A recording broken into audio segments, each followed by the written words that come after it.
Good evening, everyone, and I'll call the meeting to order at 7 o'clock. First item on the agenda for tonight are the minutes of January 4th, 2022. Is there a motion? Move we accept subject to modifications. Is there a Second. second? Page 1.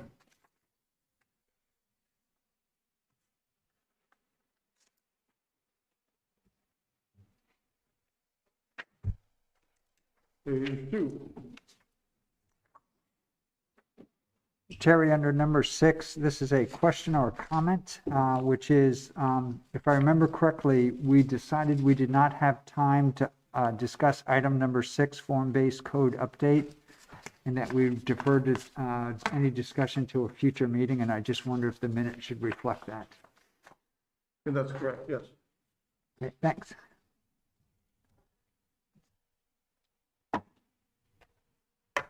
And page 3, at the top on number 8, under budget deliberations, the select board asked staff to look at the energy coordinator, should be the energy planner position.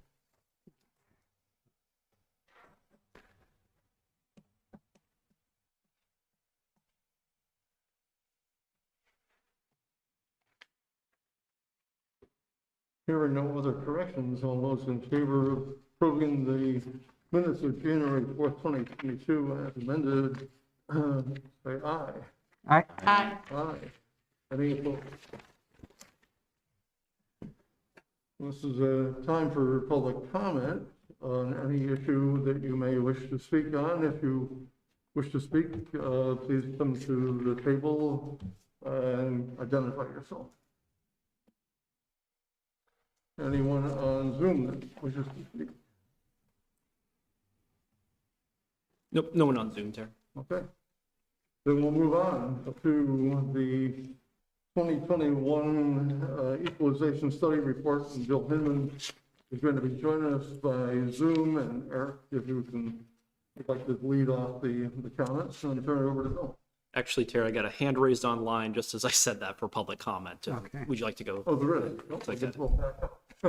Sharon, I see you with your hand raised. I'm going to connect you to talk just a moment. And if you could just share your last name as well when you're connected. My name is Sharon Goodwin, but you know what? I think that I need to wait until the agenda hits on the Energy Committee interview. No? Yes, I just want to make, you're absolutely right. We'll call upon you, and that's next after the equalization study. I just wanted to make sure that, I mean, I can see you guys, but I don't have the camera on that I can see, but I don't need to be seen, but I just wanted to make sure that you knew I'm ready to go. Thank you, and I know who you are. Yes, I know you too. So we'll call upon you shortly. So equalization study. Yep. And Bill, I'm getting you connected right now. Just a moment.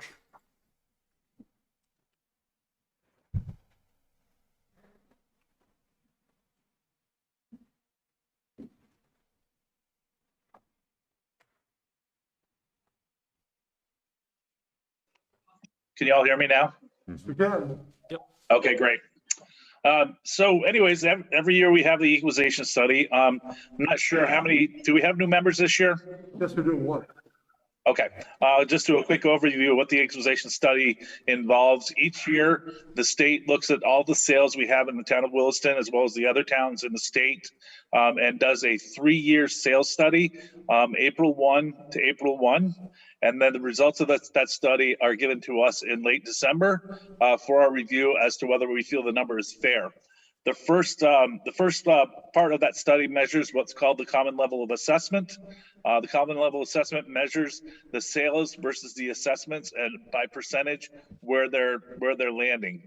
This study is what we call a non-time adjusted study over 3-year period. So those sales that happened between 2 and 3 years ago are given the same weight as the sales that happened in the last year. That's not really a typical way of most states do it, but that's the way we've always done it in the state of Vermont. This year, that number came in at 84.97%. The second part of that study is what's called the coefficient of dispersion. This is a general measurement of equity within town to make sure that each individual property assessment is paying their fair share in comparison to other properties within the town. The COD is like a bell curve. The center point of that bell curve for this year would be that 84.97%. And then it measures outwards how far the sales are from that center point. This year, our COD was measured at 9.56%, which by international standards and standards by the state of Vermont is considered very accurate. We would not be required to reappraise town unless the COD went above 20%. So that 10 number is very favorable to the town and shows that we have equitable assessments throughout the community. Any questions from the select board on that first part? Looks like no. Well, Bill, All right. Okay. one question. Jeff here. Bill, are you going to get to the question of whether we need to do a reappraisal based on the CLA being below 85%? I do plan on talking about that briefly. So anyways, I reviewed the sales study, and the one thing that popped out, I thought it was fair for the most part. The one part that popped out was the fact that we had, roughly 13 sales, in the commercial category, and only 2 industrial sales. However, the CLA that they applied, the state applied, was the 84.97%. 84.97% for both of those categories. And I looked at the commercial, and the commercial sales, if you throw out the outliers, shows a much higher CLA, closer to say 91.65%. I think given that number, and considering that our commercial and industrial grand list represents roughly 35% of all our grand list value, I think it would be in the town's best interest to appeal the CLA for 2 reasons. Number one, if our CLA goes below 85% threshold, then the state is going to require that the town complete a townwide reappraisal, and that order is going to come next summer.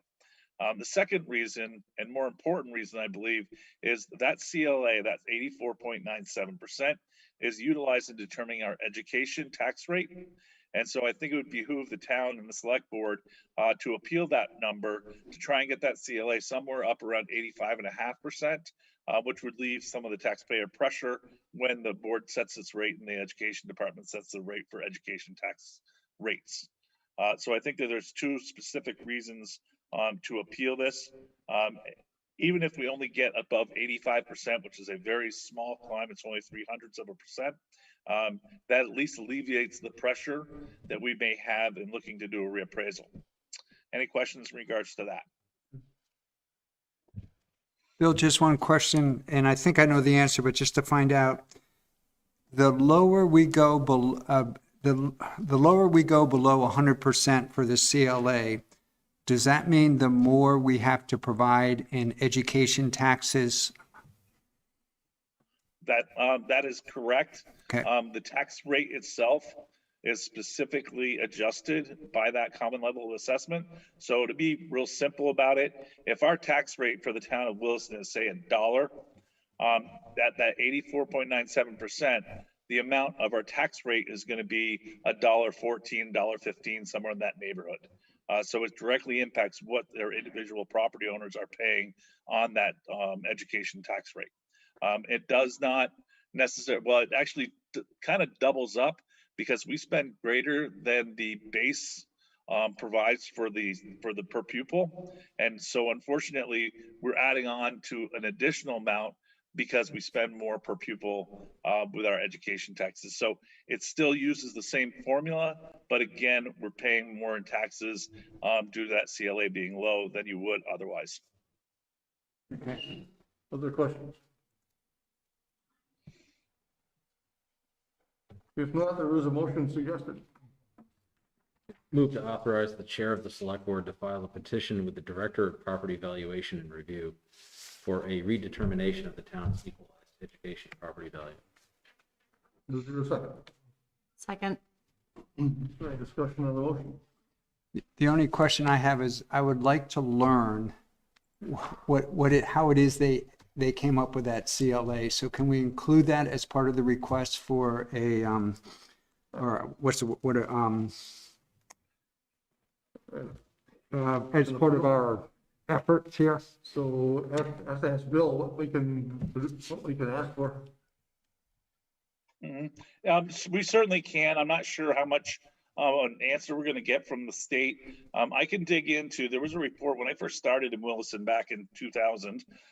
There was a report that came out shortly after I got here, which was called the Alme report.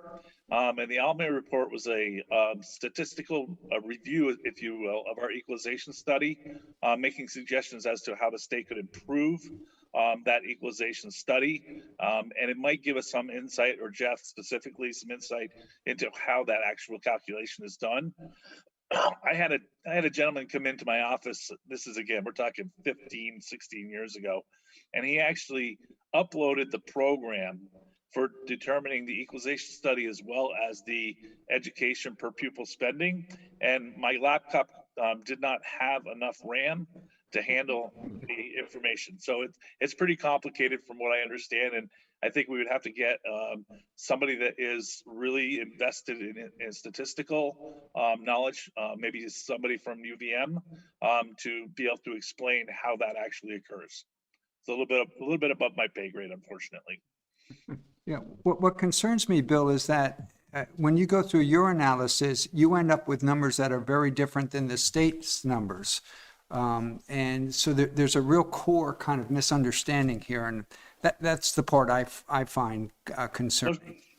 And I do too, Jeff. I don't think I appealed the CLA last year, but I do believe we appealed it 2 years ago. And specifically, when I was looking at the median low aggregate, median high aggregate, and then the median ratios, I looked at every single town in the state of Vermont. And there was only 1 or 2 other towns in the state where the ratios were lower than what the aggregate low, aggregate high, and aggregate median were. And I asked for an answer as to why that happened, and nobody would give me one.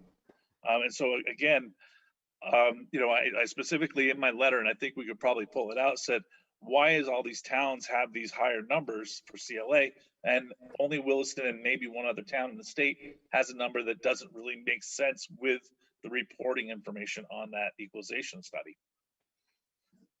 Okay, good, thank you. Yep.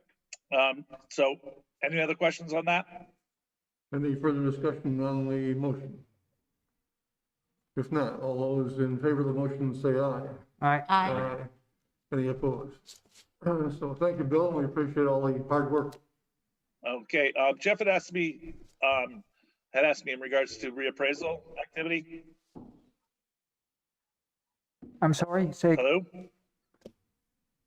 You asked what? I think Bill's asking, Jeff, did you have any further questions on reappraisal? No, just a comment. I mean, I think that's the type of thing where we really want to avoid it if possible. Until, we have to. Thank you, Bill. Moving on then to interviews and appointments for town volunteer boards. We, over the weekend, received another application for the DRB, so we'll put that off with the 2 candidates until our meeting in February, first meeting in February. And we'll go on then to the 1 candidate for the Social Services Funding Committee, and that's Michelle Rath. I think Michelle is going to join us by Zoom, I believe. Yep, and it looks like we might have just lost the connection for a second. Just bear with me for a second here. Looks like I'm still broadcasting. If you try to rejoin, Megan.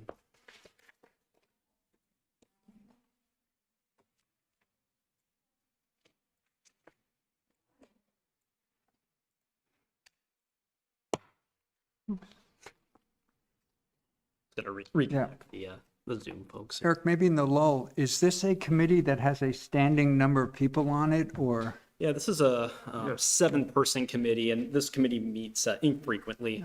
Primarily, they meet to allocate the funds to social services organizations that are in the budget.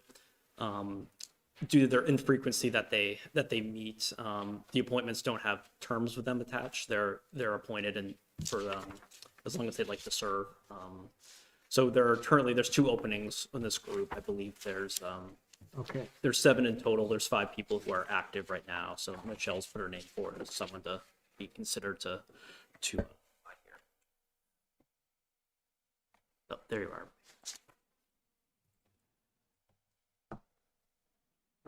I think we're close here.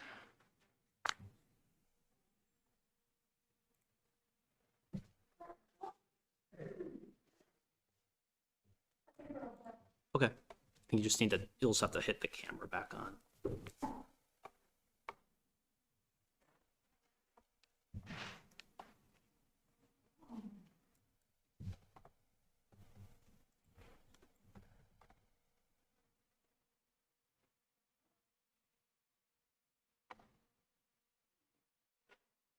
And I think, Michelle, I see you there watching. I'll get you connected as well. We're getting the video back here in the room at the same time here.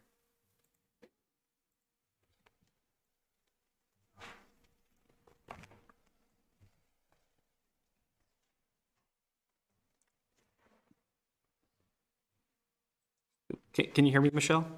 I can. Thanks. Oh. Okay. There we go. We're back connected here, Michelle. We've got you on with the Williston Selectboard.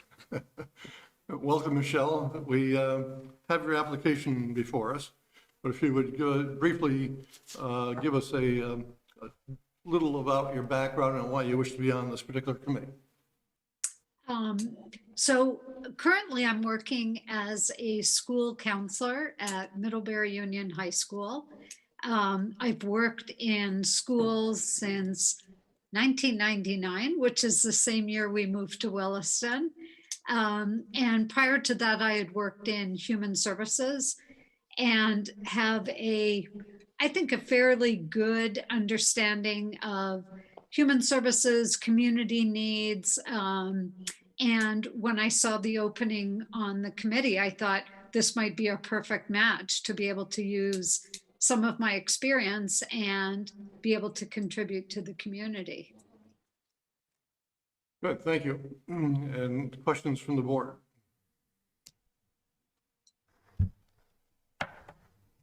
Yeah, Michelle, I'd just ask, what did you do? You're saying human services. Could you describe that a little bit?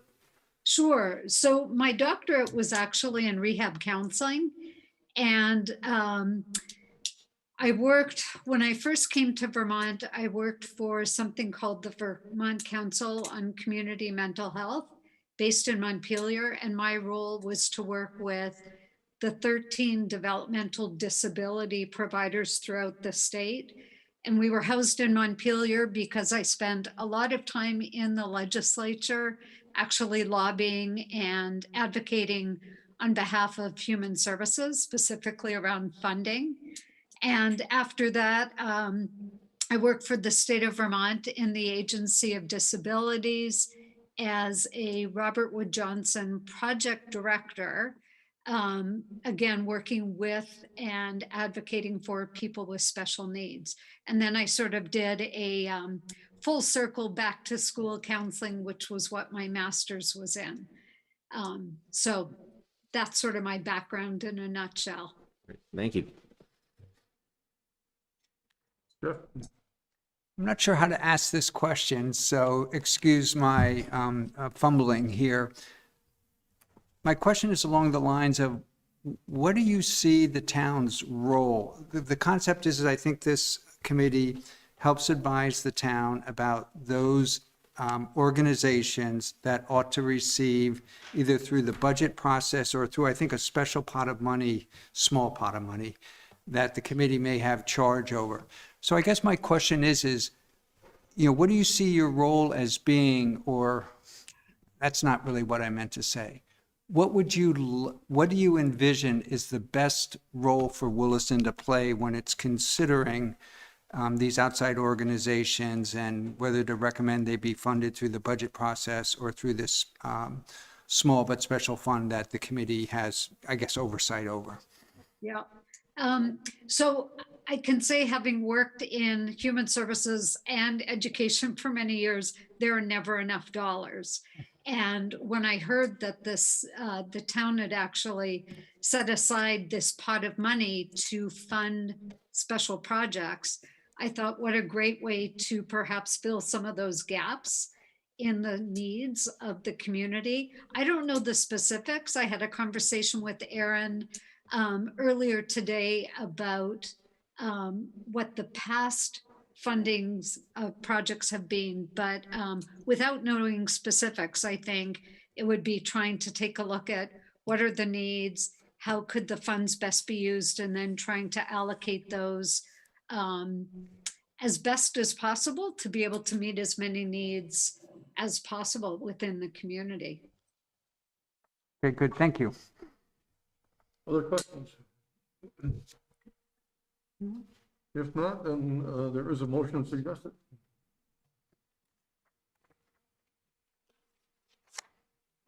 Move to appoint Michelle Roth to the Social Services Funding Committee. Is there a second? Second. Is there discussion on the motion? Hearing none, all those in favor of the motion say aye. Aye. Any opposed? So congratulations, Michelle, and we look forward to having you serve in that committee. Thank you very much for the honor. Thank you. Thank you, Michelle. Have a good evening. All right. So we're moving on to consideration of the applications of 5 people tonight for the Town Energy Committee. And as you recall, 2 weeks ago, we interviewed 3 people. So and we will be looking for appointments later on the agenda, near the end of the agenda. And so I keep in mind that I'm going to ask you for your top 3 choices when it comes to that point on item number 14 on the agenda. And I have a handy chart made up so we can hopefully come up with 3 individuals with our top 3. And if not, we'll want to consider how to move forward. So we do have, I believe, 3 people in the audience that are going to be with us and 2 on remote. Yep, I've got Sharon Gutwin connected remotely, and Matt Wood, I'm just connecting him remotely. We've got Dar Gibson, Sharon Quinn, and Andy Herbert in person here to. So the 3 that are in the building, if you could probably space yourself out at this table where there's a microphone before you, and keep your masks on for the time being. If you wish to demask while you're speaking, that's fine, but keep them on in the meantime. And take it off on the top. You may, so when you're speaking, yes, sure. You just play musical chairs for the microphone? No, It'll pick you up. The microphone only picks up for the TV folks, so it doesn't pick up for amplification for us. So if you're keeping your mask on, speak loudly, or if you're not, speak loudly too. And do we have the 2 on Zoom at this point? Yep, they're both connected, Terry. Okay. So I guess the first thing to do then is to, while we do have your applications in front of us, ask you to briefly give an overview of your background and why you wish to be on the Energy Committee. And we'll alternate questions among you so that you don't always get stuck with the first one or the last one, and we'll do our best to do that. So we'll start with you, if you introduce yourself and give us your spiel. Sure thing. My name is Dar Gibson. Interested in getting involved locally in the area where I feel like I can contribute. I've worked in renewable energy, commercial wind farm in South Texas. I've worked in commercial and residential solar here in Williston for all earth renewables. I used to fix the tractors we have out back here. And I worked for a semester down at Vermont Tech on the anaerobic digester that they have there, since closed. I've also worked in Antarctica for over 20 years. It's various science projects. I was a meteorologist at the South Pole. and up in Greenland as a science technician. So I have renewable energy and some science background, and also worked in Vermont as a builder, home builder, residential. So I feel like I've got some good perspective. Feels a little bit like Antarctica up here these days. Sure does. You're next. Hi, my name is Andy Herbert, and I was born in Burlington, went to BHS, went to the University of Vermont, worked in Vermont for a while, subsequently worked in Illinois and New Jersey, and in 2003, moved back here with my family. We live in Southridge, and professionally, I've worked as a purchasing, procurement, supply chain person, and helped save the places that I've worked for money and efficiently supply my internal and external customers with best products at the lowest prices.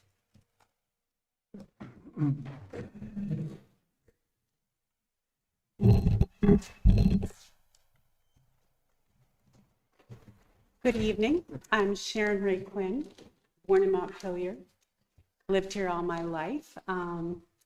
And I moved to Williston 10 years ago in September due to Hurricane Irene floodwaters that trapped me many hours, and I lost my home and consequently moved to Williston where my 2 children and grandkids are. I have no experience in energy, but I'm retired. I have a lot of energy, and it's a way to give back to the community. My workaround history is I worked 20 years for the Agency of Transportation. I also have been a bookkeeper, office manager for a law firm. I was an expediter for Bombardier Transportation that built the trains in Barrie. Optometrist assistant. I've been retired for 10 years, so I have plenty of time and energy. I know we need to reduce fossil fuel. I know that we need to source some energy. I know the goal in Williston is to have 90% sourced by 2050, and I would welcome your consideration. Thank you. Thank you. I see Sharon on the screen, so Sharon, you're next.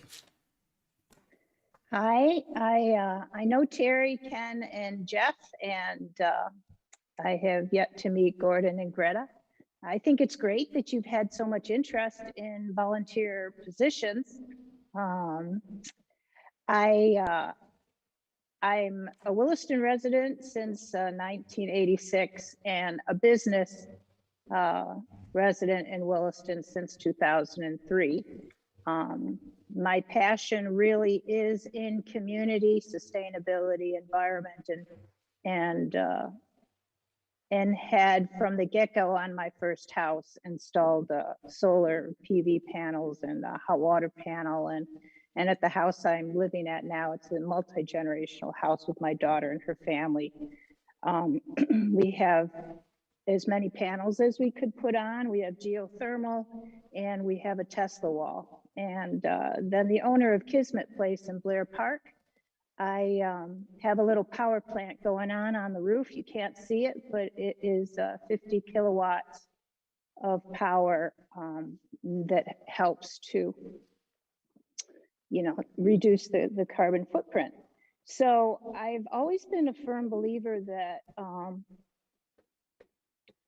sustainability is really the bottom line. Business's bottom line is supposedly profit. And then I heard it's a triple bottom line that includes profit, people, and the planet. And fundamentally, without sustainability, you can't really have any health in any area. So I don't look at this attention to energy and environment as something that is optional. Certainly in my lifetime, I could burn it up but I've always been somebody focused on the whole of of life on Earth. And it isn't just humans either. It's really sustainability of life in general. So, and as a business person, I feel like certainly with developers, they might really be focused on the bottom line, and they might not consider something such as what would be of conservation in nature because it would cut into profit. And that's where I think some guidance, I think fundamentally we all really do want the same thing. We all care about the same things. It's just some of us have a more acute awareness, and that has been me. So I certainly have a lot of experience, I would say, from both residential and commercial sides. And I do have more free time now because I'm not running the rehab gym. I have my brother and daughter doing that. So I also have more energy. I don't think I have as much energy as my predecessor and applicant, but I certainly am willing to help. And even if I don't get a position, I can certainly, I feel like, be of help.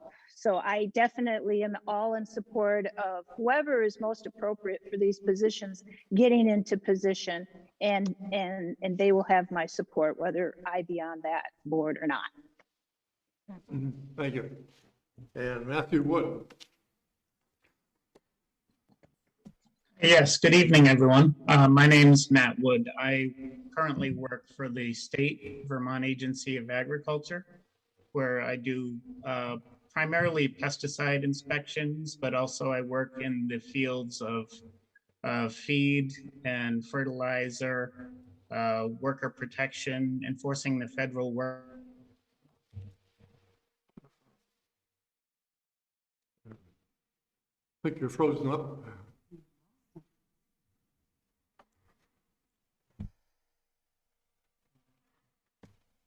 Let me send him a message. I think it might be.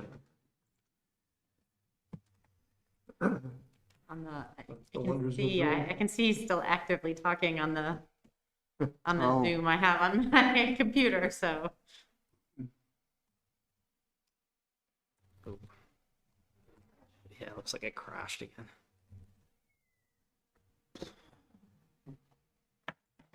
Insert appropriate comment about technology now. Yeah.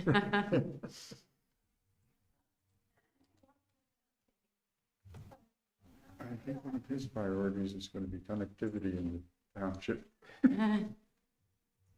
Cool. We'll blame it on the temperature.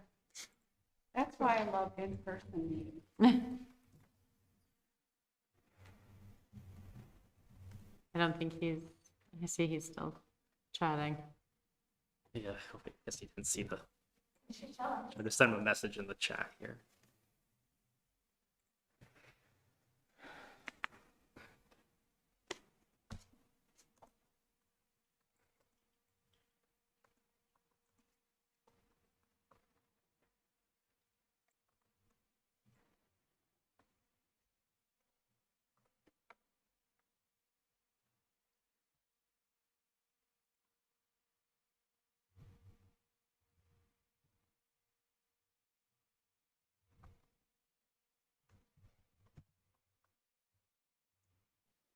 Did you see, Matt, that we got disconnected, so they weren't able to hear you, but I got to hear you. Oh, you're kidding. We got disconnected in the middle I of that? know. I would hire you in a heartbeat. Sounded good, Yeah. but you might have to repeat half of what you said. I just have been communicating through the chat line. So Here we go. all right. So we got as far as where you work at the Agency of Agriculture. Oh, just a second, Terry. Just waiting to get unmuted on the other end. Oh, it looks like some other people saw me too. Just have to. Oh, good. Again. I wasn't the only audience. Oh, yeah. Great job. Yep. Hi, Matt. It's Eric. Can you hear us again? Sorry about that. Yes, I can. Yeah, sorry about I don't know. Had a bit of tech difficulties here. Apologies. Terry else have if you could just pick back up from a few minutes ago. Sorry about that. I was Okay, telling Matt, I got to listen to him. I thought he did a great job, but he has to repeat about half of what he said. what was I saying when I got cut off? Do you remember? So Matt, you had just started out with where you work with the Agency of Agriculture. So Okay, I'll do it again. All right, so I currently work at the Agency of Agriculture, state of Vermont, where I'm a pesticide inspector primarily, but I also do work in feed, seed, fertilizer, federal worker protection program, migrant housing inspections, and somewhat in the hemp program as well. But primarily doing pesticide inspections. As part of that regulatory work that I've been doing, I have had to present often complex and sometimes controversial on controversial subjects to, in public meetings, or have done trainings for companies to get applicators certified. And so I think I could help out in the outreach area portion of the description for the committee members here. Am I still online? Yep. yes, you You are. are. Yeah. Okay, good. Ah, So I think I can help with the outreach portion because my public presentations and things like that I've done. I also, back when I first started with the agency, we initiated the Don't Pee on the Lawn campaign to help inform and educate homeowners about the use of phosphorus on their lawn and try to get them to use non-phosphorus fertilizers due to the impact on water quality and eventually, in the streams, rivers, and eventually Lake Champlain. So I created the PSA for that program. And the Don't Pee on the Lawn was supposed to be sort of a funny, catch your attention reference to, the phosphorus on the lawn being pee. But anyway, so I can help out with the public outreach portion. Also, I have a master's in horticulture, and I managed a commercial greenhouse producing perennials and annuals for a local nursery for 7 years. And with my master's in horticulture, I have experience. I'd be able to help with the if the town did want to go the route of creating the town nursery, the tree nursery, possibly at Catamount. I think I'd be able to help out pretty well with that as well.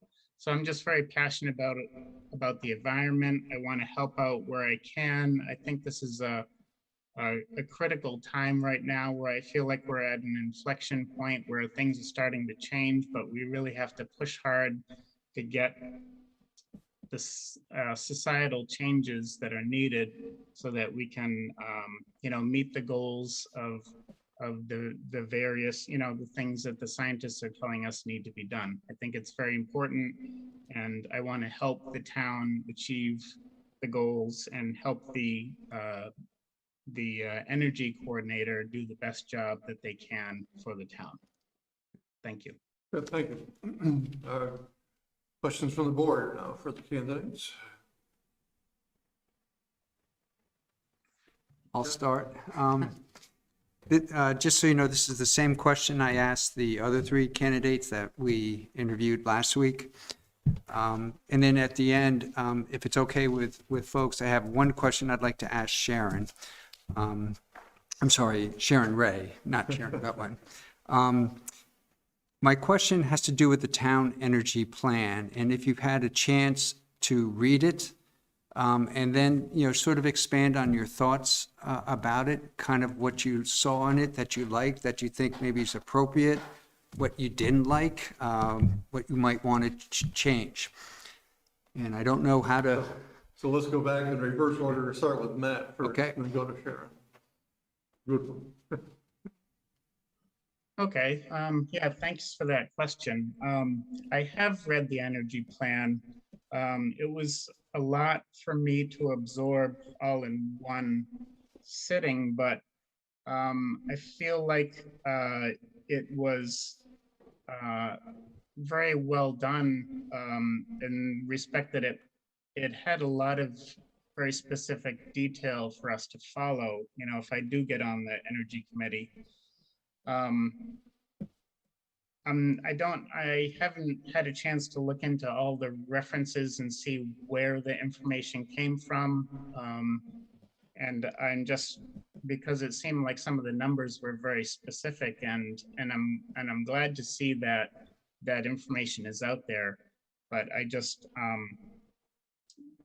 I did want to dig deeper and look into some of the sources of the information there, and learn more about the background of the plan. But I think it's excellent. It's very comprehensive, and I'm excited to put it into action.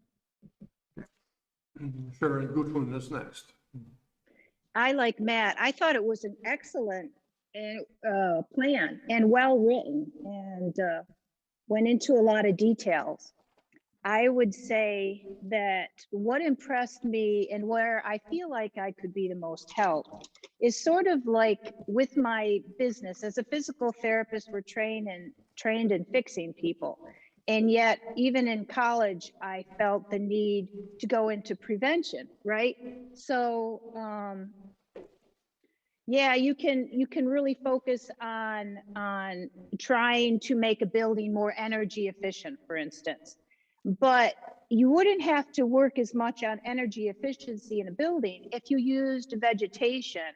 We all know that shade trees in the summer will help to cut down costs in air conditioning, and likewise in the winter if you have evergreens to shield against the wind. If we have more, not only paths, but they have to connect, they have to make sense for people to not use their automobiles to move around, especially in the Taft Corners area. There are ways that weren't as much, that you didn't go into, that were more traditional of what you would find in an energy plan. And they were certainly, we've got to, every building that goes up, we got to absolutely continue in that plan of energy conservation. But I saw a new building going up on Williston Road, and they cut down like way too many trees. And I get that a business really likes everybody to look at them. But just like how the signs, you know, had to go through the shrinking, and we now all appreciate smaller signs in Vermont, I think that we can encourage people to take advantage of what nature provides, and nature provides an awful lot. I mean, they do a better job, and Earth does a better job at conservation than any of us could ever do. So we have to tap into those resources. And I think that just like people have found businesses with smaller signs, I think that we can also find a way to have business owners adapt to the new world of really tapping into the resources of nature. Sharon Quinn. Yes, I have delved into what was written for the energy plan. I also did not check out references. And I want to tell you that I'm a good listener, and I'm someone who likes to give back. Red Cross volunteer for 10 years. I've helped many people in need. Someone's laughing. I think it froze online, but you can. Oh, okay. Sorry.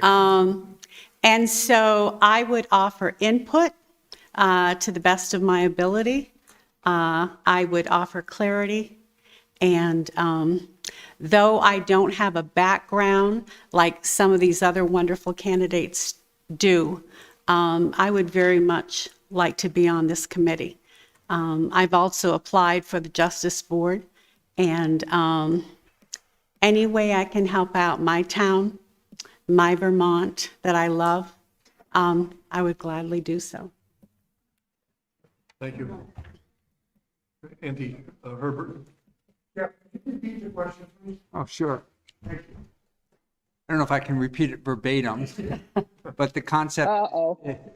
is, have you had the opportunity to read the energy plan? And then, open question, what do you think of it? What did you read in it that you thought was good or positive? What maybe did you think could use improvement or change? Well, I read the town energy plan, and seeing all the references, et cetera, I found that it was the inner layer of the onion, and that you've got the town energy, and then there's the regional energy plan, and then there's the state energy plan. All of them seem to be in concert to a major degree, but one thing that, of course, this has brought to my attention is that we would be contributing to a larger effort. And in taking a closer look at what the state plan is looking for, the number one thing that I see them looking for out of the town plan is us representing the special nature of our community as far as it relates to what's going to be rolled out by the Gang of 23 in Montpelier. And make sure that things like view sheds and, things that are particularly important to Williston are represented in the overall picture. As far as the plan, there were two things in there that sort of got me a little bit off guard. One is it keeps on going back to, as almost an end-all be-all, is more efficient wood heating and using heat pumps. And when I called Energy Vermont about this, about considering a heat pump for my house, and they said, okay, what have you got? And I have 3 zones in my house. I use natural gas and baseboard heat and electronic thermostats that turn down the temperature when people aren't going to be using those portions of the house, and it's well insulated. And the representative from Energy Vermont, is that what it's called? They said, something, you're looking at probably a break-even thing. And, if we're talking, I thought that one of the things about the whole energy committee is to reduce greenhouse gases. And if you're going to be using, albeit efficient, if you're going to be using wood stoves, you're still going to be creating carbon dioxide. And frankly, my natural gas is a cleaner effluent than what you get from even the more efficient wood stoves, if the information that I've received is accurate. So I think that we've got some more things to look at. One thing that I haven't seen anybody say anything about is air conditioning. Have you tried to buy a whole house fan in this town? I've gone to FW Webb, which are, the big HVAC people, and said, hey, who do you know that puts in whole house fans? Do you have whole house fans? Nobody said anything. And it is a great way to save energy and have a more healthy house and, breathe the air that you came to Vermont to be breathing. Dr. Gibson? Probably pushing heat pumps instead. I ran through the report. I didn't read everything. It's impressive. I'll say that. Whoever, the folks who put it together did their homework. It's comprehensive. It almost reads more like an environmental plan for the town. It talks about recycling and waste and landscaping, and those are things to keep in mind. And I didn't get a sense of the priorities necessarily. That's something to work out, which of those local objectives, so to speak, would be priorities. I'll say I'm an environmentalist, but I've worked in renewable energy, and it doesn't have to be an environmental crusade to enact a lot of these things. If you take the long view, you can do these things and save money and make the town a more desirable place to live, increase property values. These things are not mutually exclusive. So if you do your homework and really get after it and do your research, you can do a lot of this stuff that's in that report without the tremendous sacrifice financially. And like I said, in Longview, it will pay off. So I think it's just a matter of prioritizing what's in the report. And maybe if there's some state objectives that are supposed to be met sooner rather than later, those would be the first ones. But overall, I think it's good. Perfect. You had one question for Sharon. Well, first of all, are people okay if I ask? Okay. Sharon, I couldn't help but pick up in your application, the comment where you said, I understood their need since I lost my home in 2011 from Irene's floodwaters. You were actually referring to something else, why you became a volunteer. But many people, myself included, believe that storms like Irene are largely, the severity of storms like Irene are largely caused by climate change. And so my question is what did you, from a climate change or energy perspective, what did, how did that impact you? How did that change you? Did it change you? Well, I have a lot of faith in my relationship with God, and He's my provider. So though I was trapped many hours, rescued by boat, went to a Red Cross shelter, and that's why I became a volunteer for them, I knew that He would provide, and He did. My daughter stepped up. I was in a new home in Williston within 3 weeks. It closed in 3 weeks, which is kind of record. So, natural disasters devastate. There's loss of life, infrastructure, and I just have a very positive attitude. I fear nothing. And though I don't have a background, like I said, like some of these other wonderful candidates that I've heard from tonight, I'm someone who works well with others. I love the diversity that we have. There needs to be changes in many areas. And I'm ready, willing, and able to learn and to offer what I can to contribute to the town of Williston. Thank you. Other questions? Gordon? Try to be brief. First, thanks for all of you for coming tonight for consideration. You're all very well spoken. I can tell by either your background in energy or non-background that you're very passionate about what you're speaking about tonight. So thanks for that. I think my question is straightforward. There are many focuses that you could come into this committee and kind of take the charge on. What would be like your personal passion where you would get started and hit the ground running? Some of you have read the plan or not all of it or haven't understood all of the plan, but that could be a tough question. But what would be your, I mentioned, Dar, you mentioned prioritize. Where would that priority be? And this is a question for everybody. Well, I'm not sure I'd want to come into it with that sort of approach, honestly, what I want to do. Again, I think it would be a matter of prioritize all those local objectives. There's a lot of stuff in there, and look at maybe what, I noticed we're behind in, God, I can't remember what it was now. Some of the, one of those objectives, energy production or reducing emissions, forget what it was, but we're already well behind, what we were supposed to be in 2020. So, maybe just prioritize the goals that the state has and hit those first, or maybe make those priorities. A lot of these things you can do in parallel. They're not, one at a time. It's a lot of stuff. So you can get the incentives, roll out incentives for various programs. I pick up that Green Energy Times newspaper when I see it, and you flip to the middle and there's all the incentives for, upgrades to your home and your business.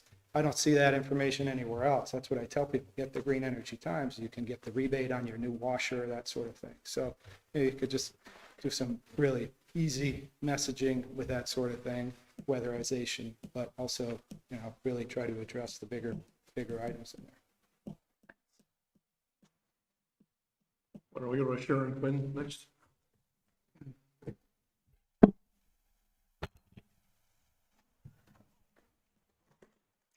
Yes, I certainly agree that there's so many items in there to work on that you'd have to select a few to prioritize to move the ball forward, rather than just do a small percentage on, 20 items.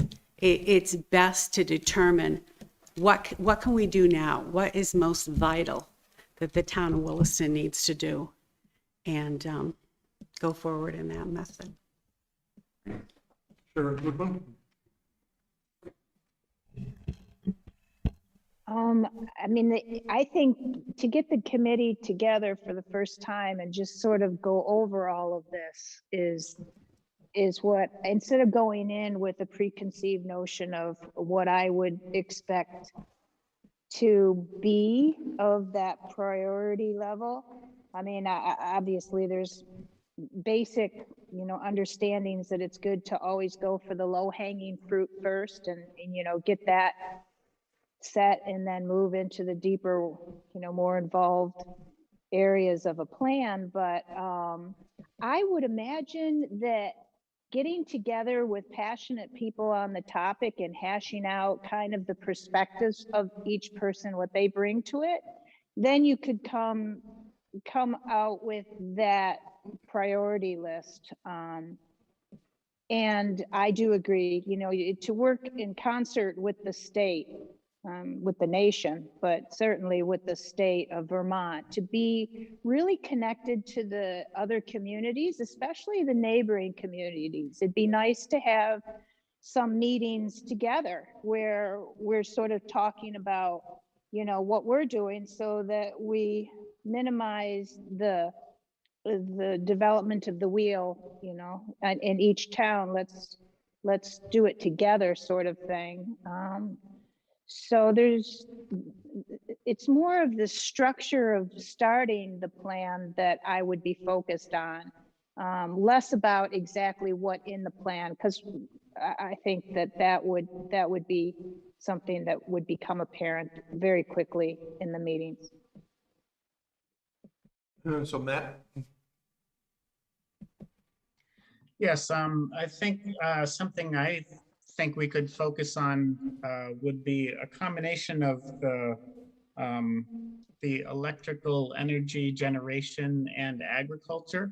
In one way, they go hand in hand because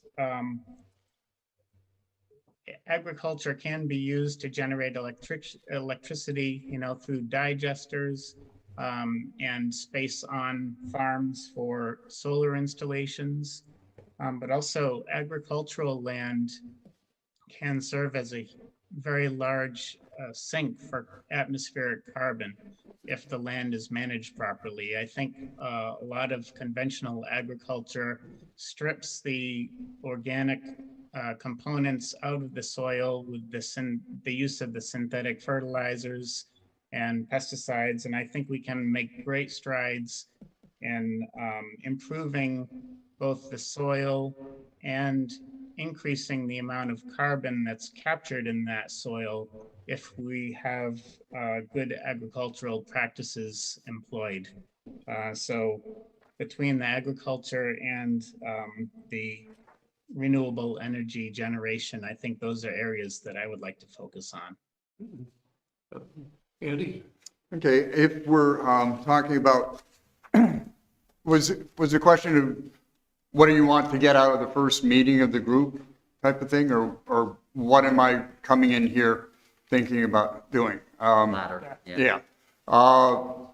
Basically getting an understanding of the best thing for the committee to do and whether or not we're going to try and bite off manageable chunks or try and save the world by ourselves. I think that we've got some low-hanging fruit that we can deal with. There was a survey that had been done after, I think it was 1997, when the new building rules came into effect as far as insulation and ceiling, and we've got a list of 3,200 houses or whatever that were built before these things went into effect, and finding those houses, approaching the owners of those residences and helping them insulate and seal the houses better would be a very good and, frankly, easy thing to go after, because there's a return to the homeowner and overall benefit for the community. So go after the low-hanging fruit and get some wins chalked up so that we've got something to report back to the community with and say, see, we're here to help you, and come to us, talk to us, tell us what we can do to help you, help us, and help the community. Thanks, everyone. Any questions? So a couple of you have mentioned this, but a big kind of charge of the committee is really as outreach and education, engaging with the community to get them involved. A lot of this involves individual homeowners or businesses being on board with these plans. So just want to get a sense of your comfort level with this, and how you might go about doing that, getting people engaged and passionate. Andy? Yeah, after that one. Having been a professional negotiator for over 30 years, I feel that that's something that I could help with. I noticed that the target for business insulation, ceiling, et cetera, was capped out at 50%. And how businesses cannot be coerced, convinced, whatever, to improve the insulation of their facilities and save on their energy spend. I don't know how or why we've just sort of thrown up our hands and said 50% is enough. I mean, I've got a degree in marketing, but what I have always done with that is used it to sell my company to my suppliers as the best partner to have in the relationship. And I would use that ability with these business owners to help them get on board and get their properties to become more efficient and reduce their energy footprint. Matt?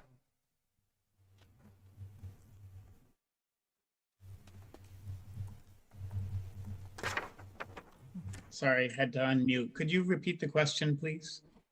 Just a big part of the committee's kind of charge is outreach and education, engaging with people, kind of getting them passionate about, reducing their energy consumption and so forth. And so just wanted to understand your comfort level with that and how you might go about, getting people in the community involved. Okay, yeah, thanks. So I did mention in my intro that I have experience doing presentations to the public, on sometimes complex or controversial things. But I think in a situation like this, we don't want to be too heavy-handed. I feel like you don't want to turn people off if you really try to force something down their throat. I think you get more flies with honey, and I think that we can take a more positive approach to try to get businesses and homeowners on board. And we've seen in the energy plan, it does talk about the money that you can save. And there may also be grants and things that we can look into to help local businesses and residents pay for things like that. So I think if we come to the people of the town and say that we can we're not going to force them to do these things, but we're going to help them with some funds, I think that's a way that is going to probably be received more positively in the town. Dar? I'm on board with what Matt said. I'm not, canvassing the neighborhood is not necessarily my strong suit, where I would try to take care of the state of the I'd probably be better at the messaging part and just explaining to people how these certain objectives can benefit the town and their property values in the long term, and the benefits of making some improvements, just got to take a long view. So and I'm a bit of an industry insider, so I can gather the information, do the homework there. So I don't have to be a salesman. Sharon Quinn?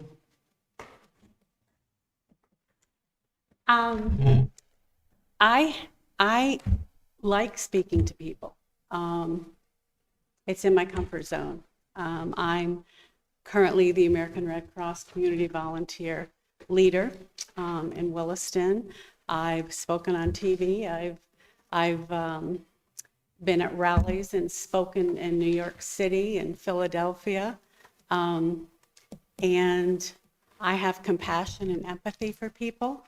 And when there's a need, I try to go out and help the community or the city or the nation. And so, like I say, I don't have a background that some people do, but I'm authentic, I'm enthusiastic. I would greet people with a warm smile.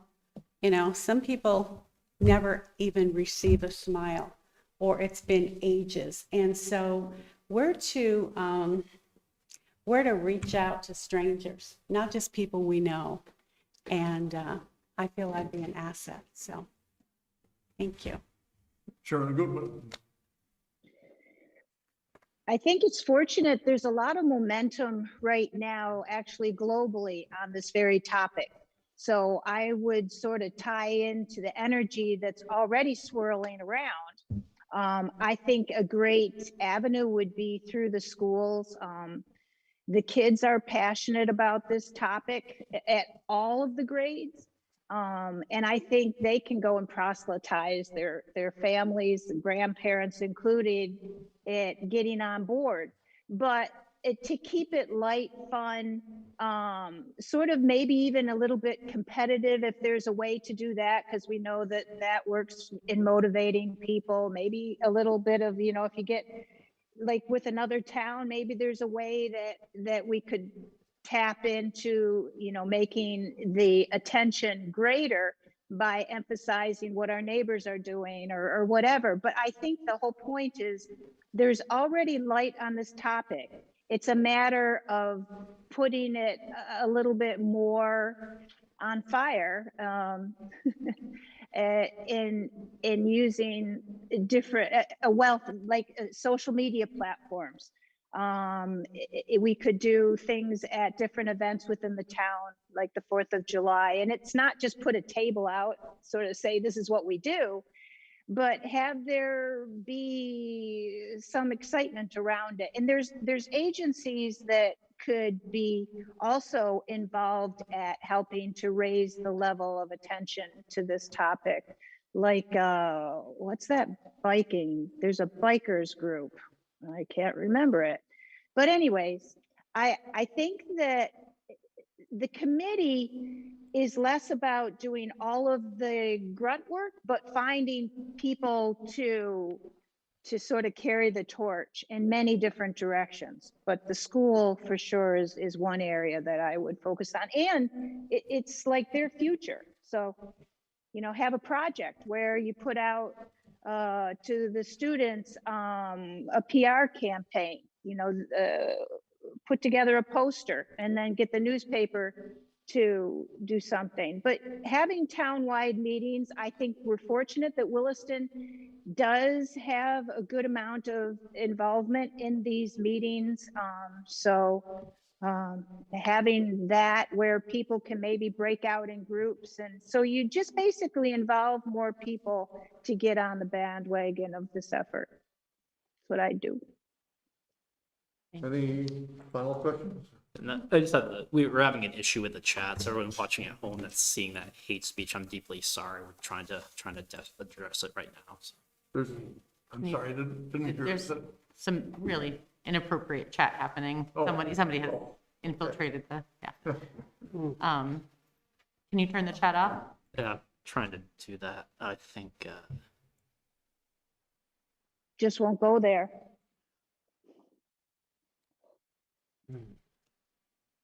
Okay, I think I see the other issue. One other person I need to remove.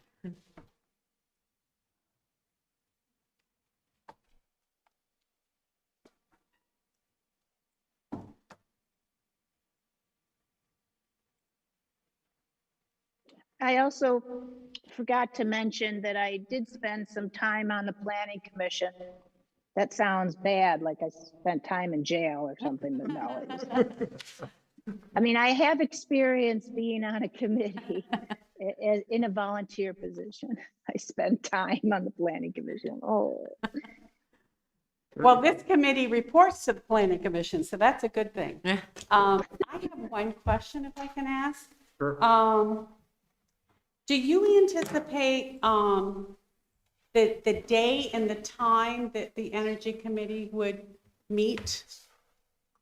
Has that been determined I yet? don't think that's been determined. Okay. I think the committee's going to have to figure that out. As to Okay. how they can do this to get all 7 people there. Okay. Well, spreading awareness is vital Okay. of this and of anything that you want to move forward. So I appreciate it. Thank you again. Any final questions? If not, we thank you all. This is an open meeting. When we get to the point of making the appointments later on in the session, you're welcome to stay, join us by Zoom, whatever suits you best, but we have a long agenda. So we won't get to this until probably 9 o'clock, I would guess.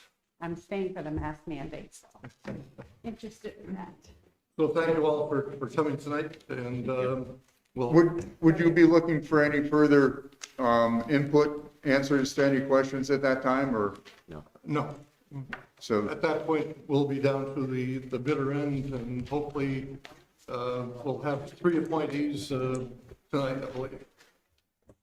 Thank you very much. Thank you all for your time and for applying. Thank well, you. thank you for listening to us. That's a long list of candidates to go through. Yes, it was. And Very much. So we'll move on then to the phase covering and rulemaking extension. This is a non-controversial issue. And I know that we have at least two people that wish to speak that I've given them a time limit on. Is there anyone in the room who wishes to speak briefly regarding the issue? Yes, sir. Identify yourself and briefly give us your comment.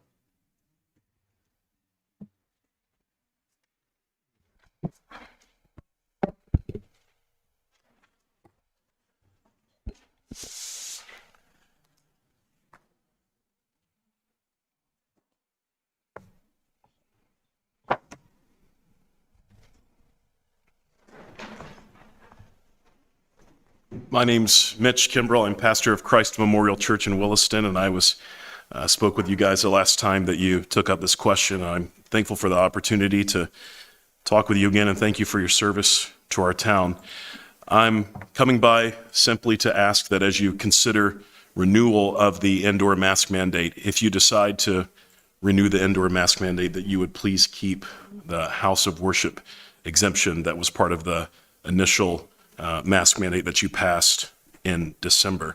In view of Burlington having passed, renewed their mask mandate that kept their house of worship exemption, we're likewise asking for a continued exemption for houses of worship.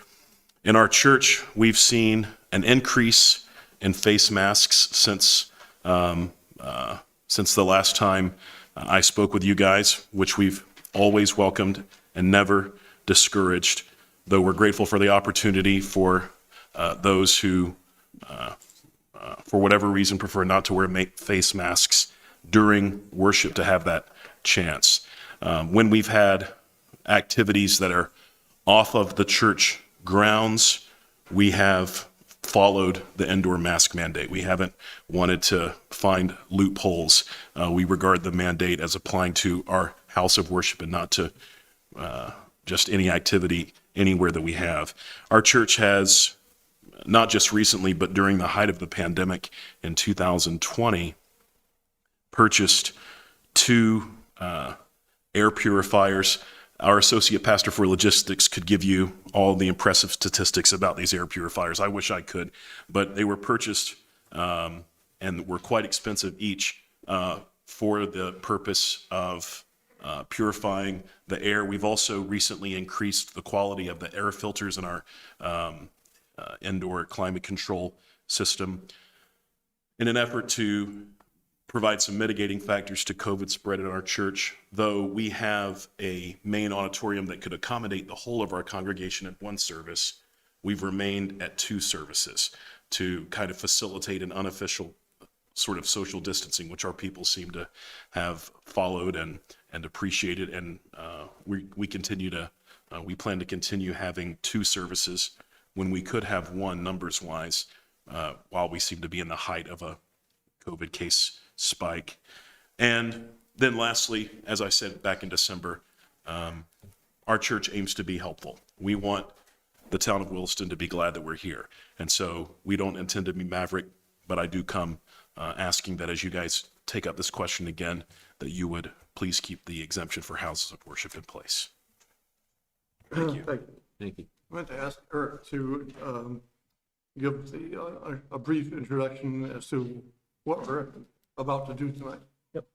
Thanks, Terry. So just to recap, on December 7th, the Select Board adopted a face covering rule for indoor public spaces in response to the ongoing COVID-19 pandemic. This was under the authority of Act 1, established by the Vermont legislature and signed into law by the governor in late November of last year. Act 1 dictates that a municipal governing body may enact a face covering rule, and it's initially in effect for 45 days. And the governing body shall meet prior to the end of that period and vote to either rescind it or extend it. So this is the 43rd day since the board had put that rule in place. And under that act, the board has that question before it this evening, whether to extend it for an additional 30 days or to rescind it. So these extensions, should the board decide to extend it this evening, they're for 30-day increments. This process would need to be repeated 30 days from when the extension takes place. And then, according to the act, every rule will sunset on April 30th if there's any still in place by a municipality. If the board wishes to make any amendments and granting an extension to the rule this evening, it's certainly within the board's authority to do that as well. And I have the document up on my screen should anyone like to propose any amendments. Yep, thank you. So is Mr. Blackburn in the audience? So why don't you come up to the table? You have 2 or 3 minutes to introduce the person you wish to introduce, and he has 5 minutes to give his opinion on masks. I've actually asked to have him be extended to the 8 and take my 3 minutes. So I was just going to introduce him and have him speak. Yep, that's okay. fine. Okay. So my name is Daryl Blackburn, and tonight I'm very honored to bring you Stephen Petty. For those of you who do not know who Mr. Petty is, he is a professional engineer in 6 states, a certified industrial hygienist, and a certified safety professional. He has been disclosed in nearly 400 cases as an exposure and exposure controls personal protective equipment and warning expert. One of the big challenges that we face today is that medical doctors are often offering their opinions on the topic of exposure control and PPE, which in most cases they are not qualified to testify in the field of industrial hygiene, which covers these topics. I've requested Mr. Petty to attend tonight's meeting because I feel he is one of the most qualified mask experts in the U.S. and will be able to bring us the facts and expertise around the conversation of mask effectiveness. So it's with great pleasure I introduce you to Mr. Stephen Petty. And thank you, Mr. Petty, for being with us tonight and taking time out of your day to help us out with this topic. Thank you. So when Mr. Petty is on, he'll have about 7 minutes to give us his opinion. Yep. Hi, Stephen. I see you as SEP. I'm going to allow you to speak, and I believe you have a presentation. I can pull those slides up for you here.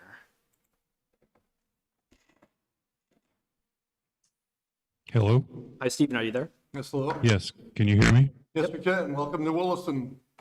Thank you, sir. If we could begin on slide 10.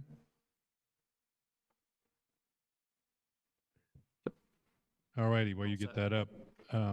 My name is Stephen Petty, and I appreciate the efforts by Mr. Blackburn to reach out to me, as well as members of the board to let me speak.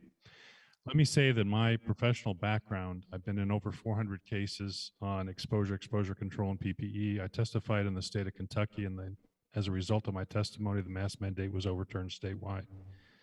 I spent my entire life trying to protect the public and workers, and from hazards. And unfortunately, masks don't do that. I hope to show that to you today. There are many things that do. Unfortunately, masks don't, and they're creating great harm.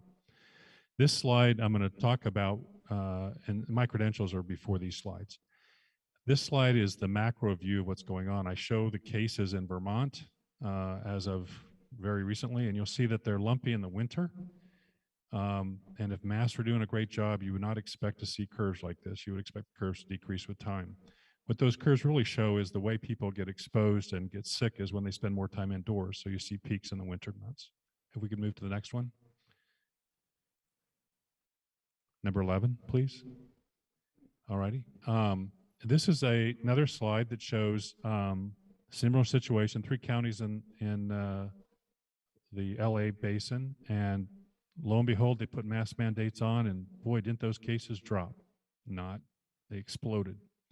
Doesn't look like masks had much to do with that. Next slide. Same thing out of this country. In Israel, you see mask mandates put on, the cases explode with time. Interestingly enough, the lower curve is Sweden, where they never had a mask mandate. Not only do we have lower peaks, we never had that explosion in cases. Next slide. At the epidemiological level, this is ground level, if you will. Next slide. The best study out there, in my opinion, is the Bungard study out of Denmark. 6,000 participants, 3,000 wearing masks, 3,000 not, and looking at what were the incremental cases for each group. And statistically, what was shown was that the mask didn't make any difference. Next slide, please. One of the few slides in the United States, or one of the few cases in the United States, is some work by Oster and friends. And what they found when they looked at masking of students and children, and as well as their teachers, is that we did not find any correlations with the mask mandate, reinfection rate versus mask wearing. One of the things you find, and I've testified in federal court now against some of the CDC stuff, because they were not for masks, for masks, not for masks, for masks, and now again, not for masks, is that the CDC studies, and I went through 50 of them in court, in general, they don't have a control group. That is a group that's not wearing masks to compare with a group that is wearing masks. And so if you don't do that, you can't compare the two to know if there's a difference. Next slide, please. This shows, it's a little busy, I know, but those air bands show the groups wearing masks and not wearing masks in schools in Florida.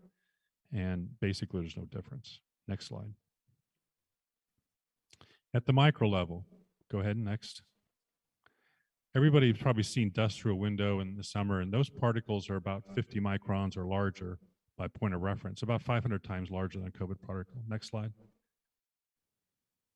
So this round white circle with a black ring is the cross-section of a human hair, and that little red dot is a 1 micron particle. The COVID particle is about 1/10 of that size. So basically a COVID particle is about 1,000 times smaller in diameter than the cross-section of a human hair. And I ask all of you when you wear your mask, can you get a human hair by your mask, especially on either side of your nose, below your eyes? And the answer, of course, is yes. You can get dozens of human hairs by there. So it's a free way for these particles to go in and out.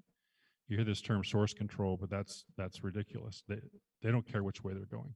Next slide. This is a little busy, but what it shows is the key is masks cannot be sealed. Respirators can, but masks cannot.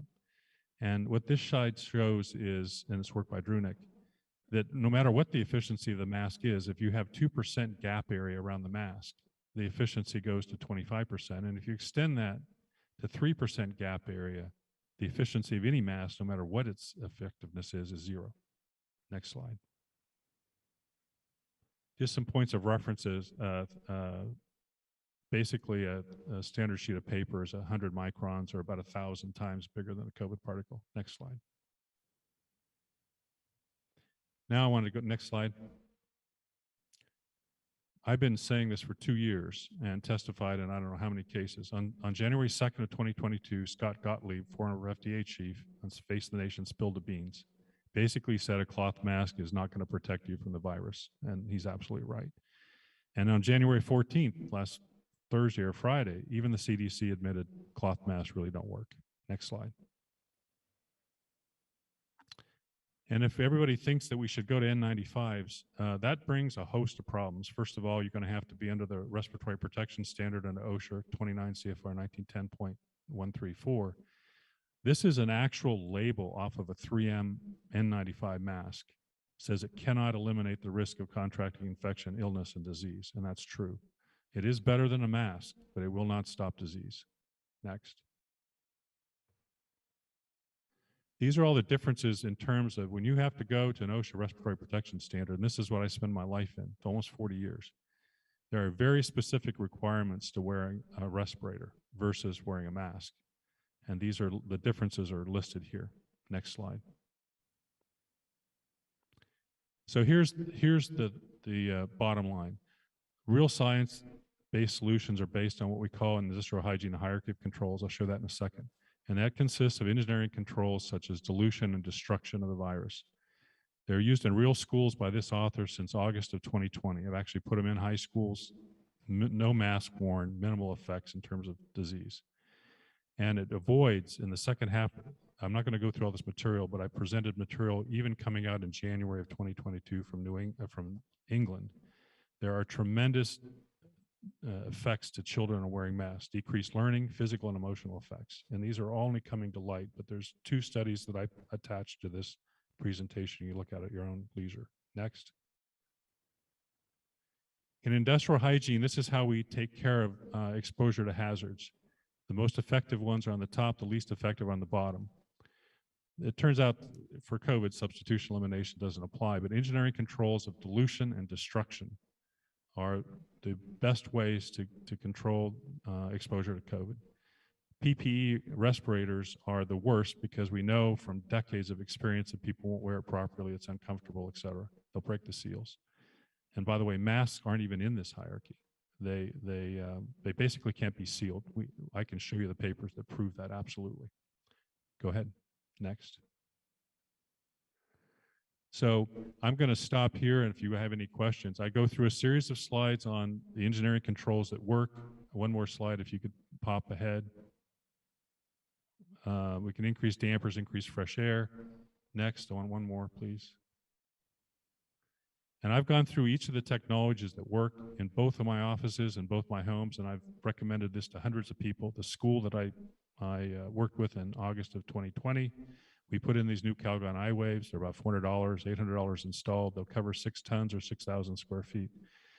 And very recently, ASHRAE Journal just put out more data on their effectiveness. So there are technologies out there that work, that will destroy this virus, as well as mold and other bacteria. And what I've done with a series of slides for you all, if you're interested, is I've indicated what the technologies are, their effectiveness, and their costs. If we could go to the next to the last slides, and I'll be done. You'll have to spin ahead. It's like 50.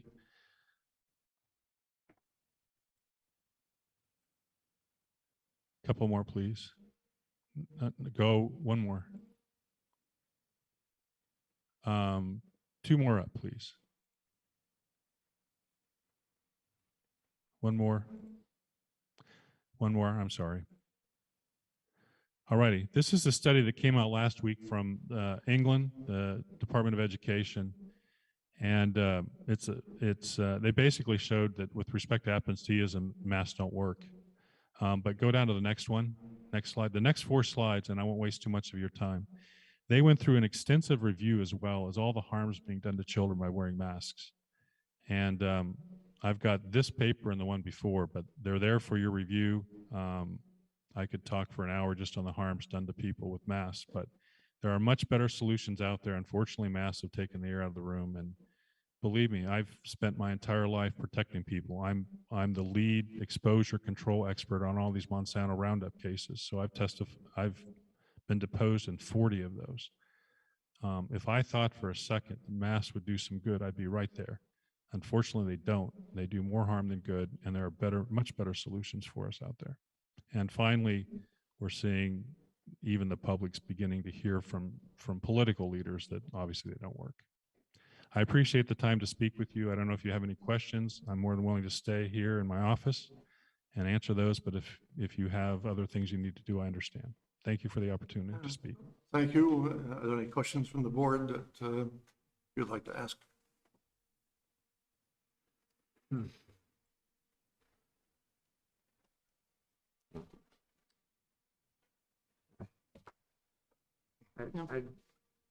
It just, so can I just understand, the COVID-19 virus it's even smaller than a micron, is that true? A tenth of a micron. Yeah. So if you look at like your mask, I can see you now, and I asked you the question, can you stick one of your, and you see people with beards or facial hair all the time, but can you take a hair and put it through your mask below your eyes? The answer, of course, is yes. Okay. Well, this particle is 1,000 times smaller than that. But these particles don't travel by themselves. Isn't that also true? They only travel outside the human body if they're attached to a particle of saliva or they're aerialized, which is up to 1 micron in size. That information is put out there. It's not true. You can go back to ASHRAE handbook for the last 40 years and see the size of viruses. They're 0.1 microns or smaller. The point to be remembered is that people have been saying mass stop droplets, but that isn't droplets that's the issue. It's aerosols, which are less than 5 microns. And I've done calculations, I can send it to you, that the virus particles will stay suspended in the air for weeks, up to 50 days. So the problem is that you have no way of knowing if somebody was in your space 2 days ago and filled a room full of particles. You don't have a virus meter on your head. And so the only way to ensure that your space is clean, because you're going to get sick indoors, not outdoors, is to ensure that you either dilute out that concentration or you destroy it. And we know that since 1950, the hierarchy of controls has been in place by the National Safety Council since 1950. That's how we deal with these issues. But isn't one of the ideas here is that if everybody's wearing a mask, my particles won't come out, my aerialization will happen, but it won't happen as much as if I don't have a mask. And it'll also, if somebody else is wearing a mask, then the chances of them receiving one of my particles of saliva or aerialized particle is even that much further reduced. It's not just one person wearing a mask. Work by Edwards on, I apologize. Work by Edwards et al. Shows that 99.9% of the particles are aerosols, not droplets. So those particles are 1,000 times smaller in the diameter of a human hair. Your mask has 0 chance of stopping them. Okay. I did look up another thing called the Brownian motion, physical phenomenon in which particles smaller than 0.3 microns move in an erratic zigzagging kind of motion, which greatly increases the chance they'll be snared by mask fibers. Not if there's a gap. Let me explain. Let's assume that you have a wall that's made out of insulation, but you have doors and windows. But there's no doors or windows there. And this, whether it be smoke or virus or whatever particles, if they move against that wall system, where are they going to go? They're going to go through the openings, right? Well, your mask by definition cannot be sealed. I can cite the literature for you. In fact, I have a standing order. If you go to my podcast, I have somebody being fit tested, which is what I do, with a respirator, half face, and with a mask. And you can see when they get hit with the visible smoke, which is 500 times larger than the COVID particle, they react as if they get hit with smelling salts. The problem is, even if I granted you 100% effectiveness on your mask material, which it's not, it's like 5 to 10%. If you have gaps that approach 2% of the mask area, it has 0 effectiveness. I've measured actual masks that are around 9% gap area versus mask area. So, and the literature is clear that masks can't possibly work. There's no seal. In other words, I ask everybody, I did a lot of work on asbestos. Asbestos particles are around 5 microns. They're about 50 times larger than the COVID. And I tell everybody, if I ever was to put people in masks to protect them from asbestos, I should lose every license I have. So why in God's name would I let people wear a mask to protect them from something so much smaller? Well, just a couple more questions. One is a serial question. I was looking at interview done by Lindsay Marr, professor of civil and environmental engineering at Virginia Tech. But she's not an industrial hygienist. She doesn't even have the right credentials. It's like having with all due respect, sir, it's like having your dentist do your heart surgery. But isn't it like having an environmental, an industrial hygiene expert talk about educational impacts? You did that. No, I just cited the papers. You can read them yourself. Because we're asked, are there any effects? And I can certainly talk about certain effects. I can talk about the physiological effects. I can talk about the mold effects. I can talk about the bacteriological buildup effects. I cannot talk about the psychological effects because I'm not a board certified psychiatrist. But you have presented evidence about educational effects. But Certainly, because because the school that I did this in, the school person I'm with has an outstanding high school of 750 autistic children. And I work side by side with her because she said the kids cannot learn with masks. Okay. So that's where I got that information from, is somebody that I work with very closely. That's why I was asked to come in. are you familiar with, or do you have an opinion on Bill Hanage, Hanage, an associate professor of epidemiology at Harvard University School of Public Health? I don't know the name. He's an epidemiologist, not an industrial hygienist. Epidemiology is a completely different field. Is there any other field besides industrial hygiene that you would agree is competent to render opinions on this topic? Well, the reason I'm picked in 400 cases is because industrial hygienists do the exposure control, like in the Roundup stuff. We don't use epidemiologists, we don't use doctors. They do the causation, that is the cause of the disease, but they don't do the exposure control. That's my area of expertise, and that's why I'm picked. Okay, but as one of the top testifying experts in the United States. Okay, but what's the answer to my question? I don't know how to answer that other than we have a lot of people opining on industrial hygiene subjects that aren't industrial hygienists. Is there any other field besides industrial hygiene that, in your opinion, is qualified to render expert opinions on this topic? On exposure control? No. Masks and COVID-19. Well, masks are intended for exposure control, right? So the answer would be no. I mean, if you look at the front end of my presentation, I said one of the biggest challenges we have is we've got a lot of people opining on exposure and exposure control that don't have the right background, unfortunately. I mean, believe me, I dedicated 5 months of my time, and I'm dedicating time today. I have a full-time job to try to help people understand this issue. I've helped over 2,000 people, and I don't know how many school boards I've spoken to. And most of them, at a minimum, make masks voluntary. They certainly don't make them mandatory. But that's a place politically to start with. But believe me, I was trained also in the art of behavioral psychology and behavioral marketing. I finished first in my class in business, as well as the technical degrees I have. So I understand that you face challenges in the political environment. But at the end of the day, you've got to deal with real science, and it's coming out. I just put a podcast out last week that says, you know, the real science is finally leaking out, and it is, and it will. Thank you. Yeah. I'm not really sure how to ask this question, so I'll do the best I can. My question has to do with, I heard what you said, and I think I understand. But my dilemma is I have the Vermont Department of Health and the CDC apparently saying something very different. If I heard you correctly, I believe you said, don't require wearing a mask. It doesn't work. If I believe the Department of Health, the Vermont Department of Health and the CDC, they say wear a mask, particularly if you're indoors. So I'm not sure how to ask this question. Is the Vermont Department, do you believe the Vermont Department of Health and the CDC are wrong? Well, I always ask, I don't know about the Vermont Department of Health because I'm not, it's not possible for me to know exactly what they've written. But on the CDC side, I would ask you, what scientist would ever have positions, don't wear a mask, wear a mask, don't wear a mask last summer, wear a mask, and now on January 14th say masks don't work, use N95s.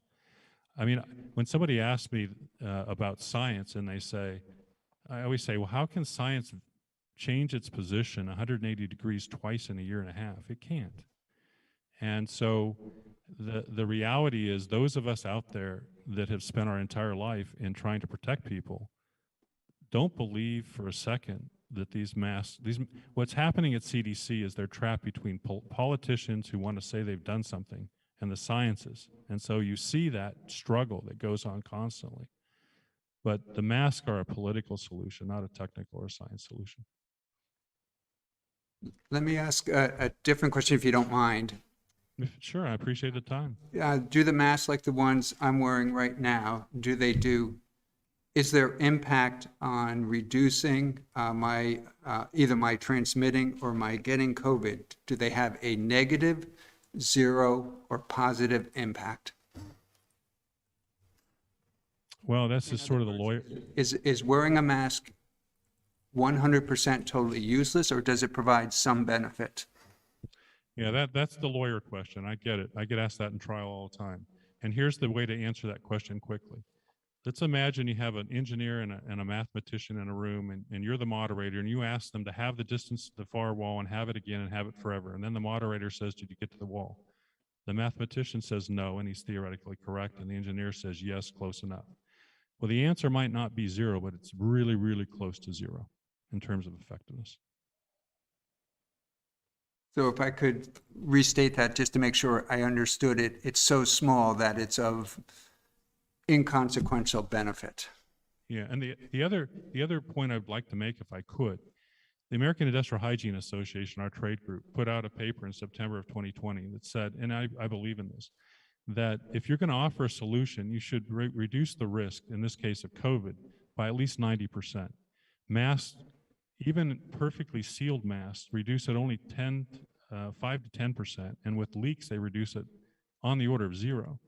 So I say to people, well, if I put a solution out there that stopped people, 5% or 10% of the people from getting asbestosis, I don't think the public would be very happy. We have to provide solutions that protect a supermajority of people, 90%. The only way to do that, and even AIHA, American Industrial Hygiene Association, says you got to go to engineering controls. And we've known that. I don't mean to be tough, but we've known that since 1950. I've been doing this 45 years, so that means I'm old. You just made an interesting comment, and I'm not disagreeing. It perked my interest where you said we need to, what's the word? Protect a supermajority of the people. The supermajority. Thank you. Thank you for repeating that. What I've heard is one of the big issues with COVID is hospitalizations and the impact on COVID and causing our hospitals to go into kind of a crisis situation because they don't have the capacity anymore to handle COVID and everything else they need to handle. So are masks effective in helping prevent that aspect of COVID? And no. Your answer may be, that's not my area. Well, the mask wouldn't help that situation. You would still use the thing that you do in a hospital is, right now what we have is a situation wherein there's, within ASHRAE, the American Society of Heating, Refrigeration, and Air Conditioning Engineers, there's two panels, 91, which is associated with energy codes, make buildings more energy efficient. And I heard some of you folks talking about that earlier. And then there's 61, 62, which is indoor air quality. And they conflict because the way that you make buildings more energy efficient is you use less outdoor fresh air. My recommendation since this started is on these buildings, especially industrial or institutional buildings, open up the dampers. So instead of having 5% fresh air, we maximize fresh air. Do we chew up a little more electricity? Yes. Do we have some humidity issues? Perhaps.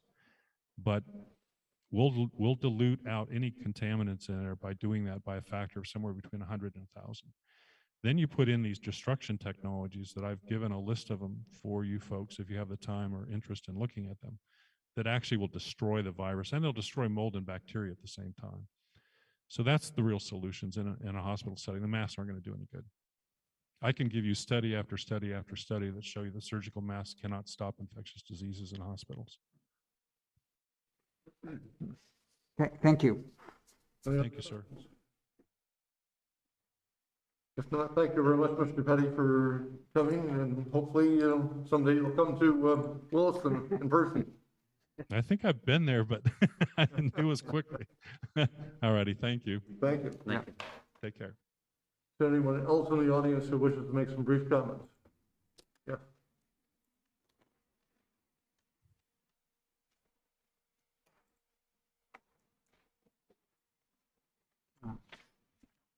Hi, Sharon Ray Quinn again. I just want to say, if you do decide to go forward for 30 more days with the mask mandate, I would hope that you would still consider excluding houses of worship. I know where I go to church, some people wear masks, the majority don't. And it's just a personal choice. I believe it's a freedom that's taken away from us. And Saturday, I went to an 8-hour conference on masks, on COVID. And there were speakers from Texas, Virginia, Delaware. One was a former worker for the CDC. A couple were doctors. With a lot of expertise and experience in the field. And so please consider what that gentleman said with his reviews of 45 years. And, one size doesn't fit all. So stay safe, stay warm. Thank you. Yes. Actually, what she was talking about was a seminar they had this last weekend. They had Ryan Cole, had Richard Fleming, and had a few other experts to talk about the COVID virus itself. Vaccinations, I believe, was a part of it. I think masks was a part of it as well. I just want to comment on one part Mr. Petty was talking about, where CDC gets some of their studies. I believe there's around 15 of them that they use. None of them are randomized control trials. So they took the control group out in that part that he was talking about. And I think the one particular one that they talked about most through CDC, if you do the research, they were talking about the 2 hairstylists out of Missouri, where they were all wearing masks. They ended up with symptoms, and then they wound up testing positive and continued to help 139 clients. And 67 of them tested, and they were all negative. 72 of them did not test, but did not have symptoms. But without the control group, you don't really have any basis for that trial because you took away the other group. So, if you were going to use that, you'd have to also look at the Indiana gym where the trainer tested positive and then continued to train 50 people. Out of all of those people, none of them wore a mask and none of them tested positive, only the trainer. So if you look at that, neither one of them are worth anything to look at. But if you look at that, there's no control group. So you have no basis. You have nothing to go on. And randomized controlled trials have been the gold standard for science for as long as I can remember. I don't know the exact amount of years, but randomized controlled trials is the gold standard that we should be using. And CDC has failed to do that. So that's kind of where Stephen Petty was going, and that's what he was talking about. Those are the studies that they were quoting, and CDC has actually quoted that because of that one particular study, the hairstylists and a few others, they decided to say that the masking worked, and that has no merit. It doesn't really hold water. So that's kind of where he was going, and I just wanted to comment on what she was saying as well. Anyone else wish to speak? Anyone else on Zoom that wishes to speak? Nope, and I'll just share, I've disabled the chat due to the Zoom bomber issue that we had a little while ago, and I can speak to more of that during the manager's report. But I've asked folks to email me directly if they have any comments the rest of the meeting. I see somebody else who wishes to speak on, yes. Yeah, well, I've been inspired here. I just want to sort of reiterate what these other folks said. I'm not going to a house of worship, but this seems like it's time for personal choice. I understand where you're coming from, Jeff. It's a dicey situation with the Vermont Vermont Department of Health and the CDC. I don't think anybody, it's difficult to deny their message or to go against it. But yeah, I've been working from home for 2 years, triple vax, got the flu shot, been wearing a mask. I want my community back. And that's what it is. I go to the store, I don't talk to anybody, you can't hear anybody, you can't see anybody's face. But I understand the bind you guys are in, all the decision you got to make. But that's my 2 cents. Anyone else? All right. If not, then, Before you close, would it be okay if I asked a question of 2 of the people who presented? Is that okay? Go ahead. Great, thank you. Mitch and Sharon, and if you don't feel comfortable answering, that's totally fine. If the exemption for houses of worship were not to be included, what would be the impact? First, it's highly likely that our church would require, Sorry.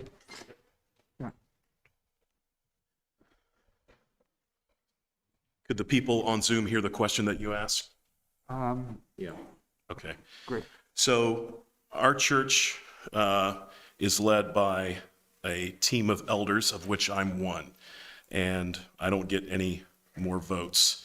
But as the senior pastor, if you guys said that masks are required, I would advocate to our elders that we follow suit by requiring that face masks be worn in our church services, as we did during the time of Governor Scott's emergency order. The whole time it's been required by the government, we've worn face masks. And when it hasn't been required, we've likewise not required them, though everyone's been free to wear them if they like. And we've encouraged vaccinations, we've encouraged boosting, and we've done a more than thorough job, in my opinion, of letting people know when they might have been a close contact, whether we think that any transmission happened at a church event or not. As far as the impact, there are people for whom wearing masks presents a respiratory issue. And so for those people, there would be an impact. There's also, I don't want to overstate things, our church is going to keep on meeting. We won't cease to exist if you guys remove the house of worship exemption, to be sure.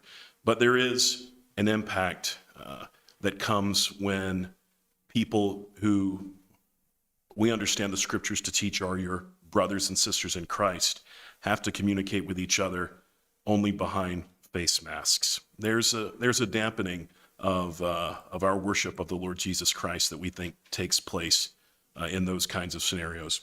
But we've done it before, and if you guys say we must, it's a question we'll take up as elders. But if we thought that we stood to run our parishioners in any sort of grave danger, you can be sure we would think differently about face masks. So I just humbly make that request of the board, but I hope that's addressing the question you asked. Good, thank you.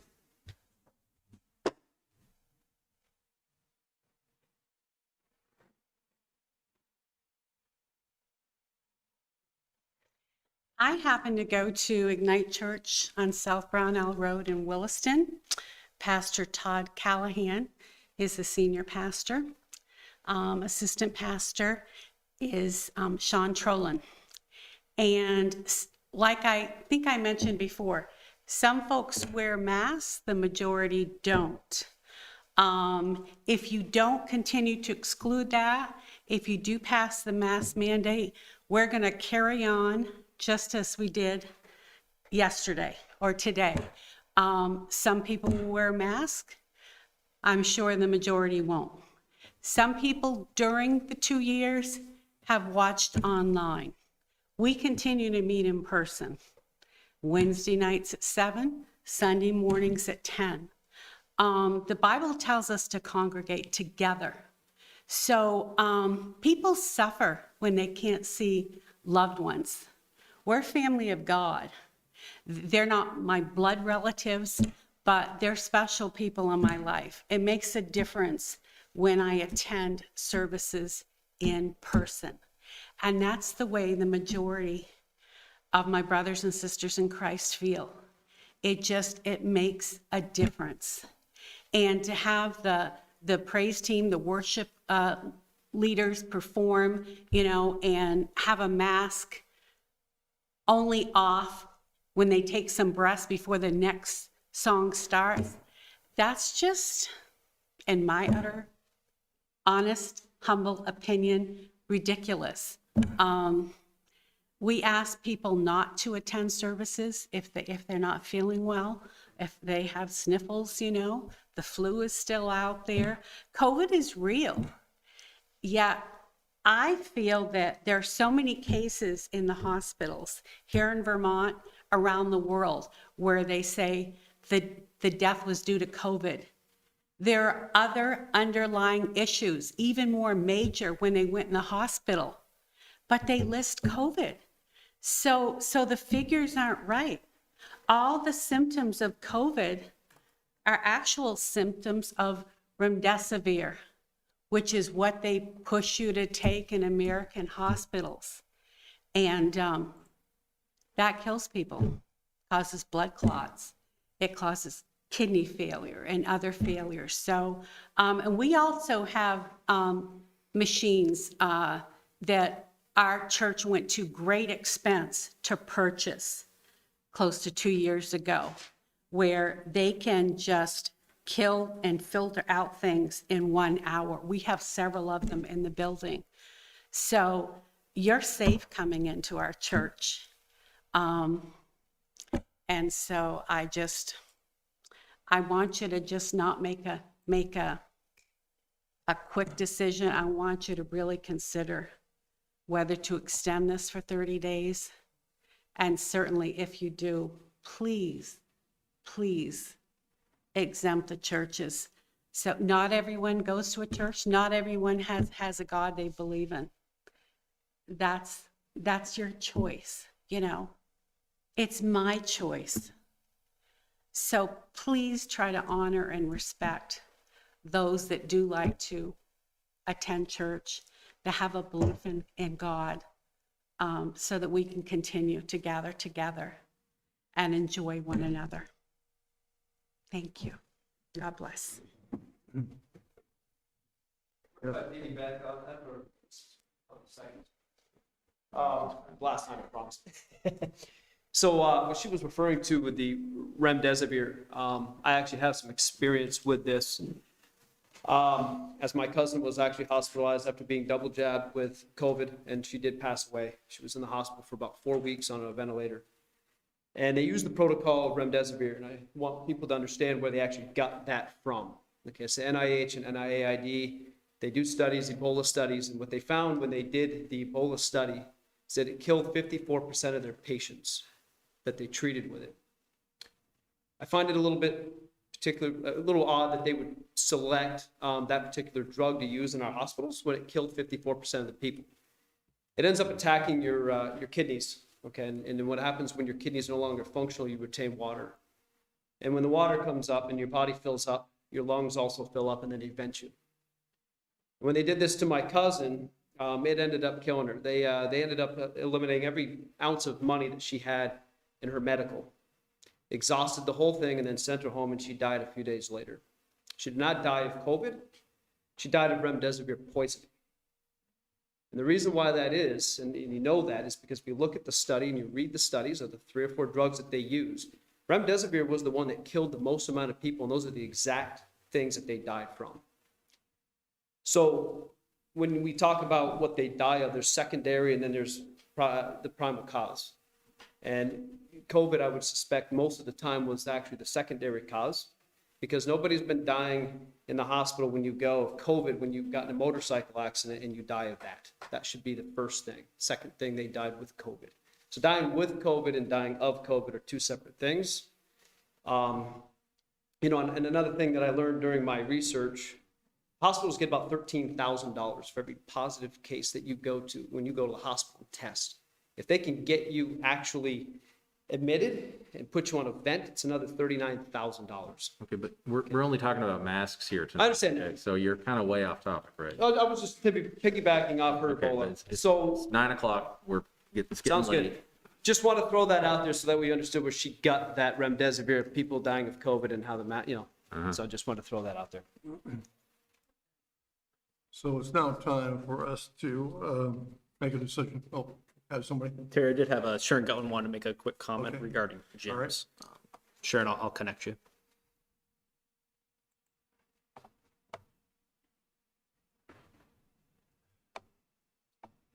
And I do promise I will be quick.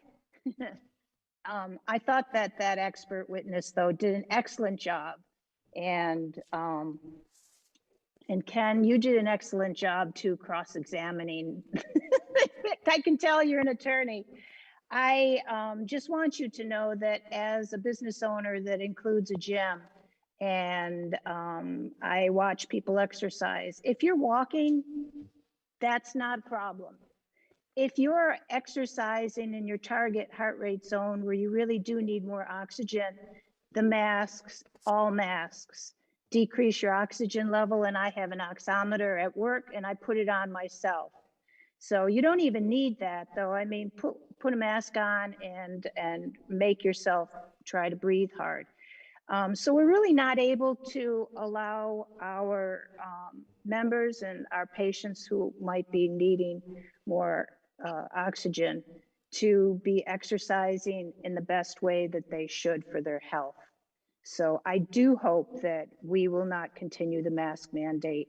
And I feel like if it is mandated, at least not on the members in gyms. And I know the Edge hasn't had a mask mandate because they're not in Williston, and there's a reason, why gyms don't have masks. That's it. Good night. Thank you. So Yeah.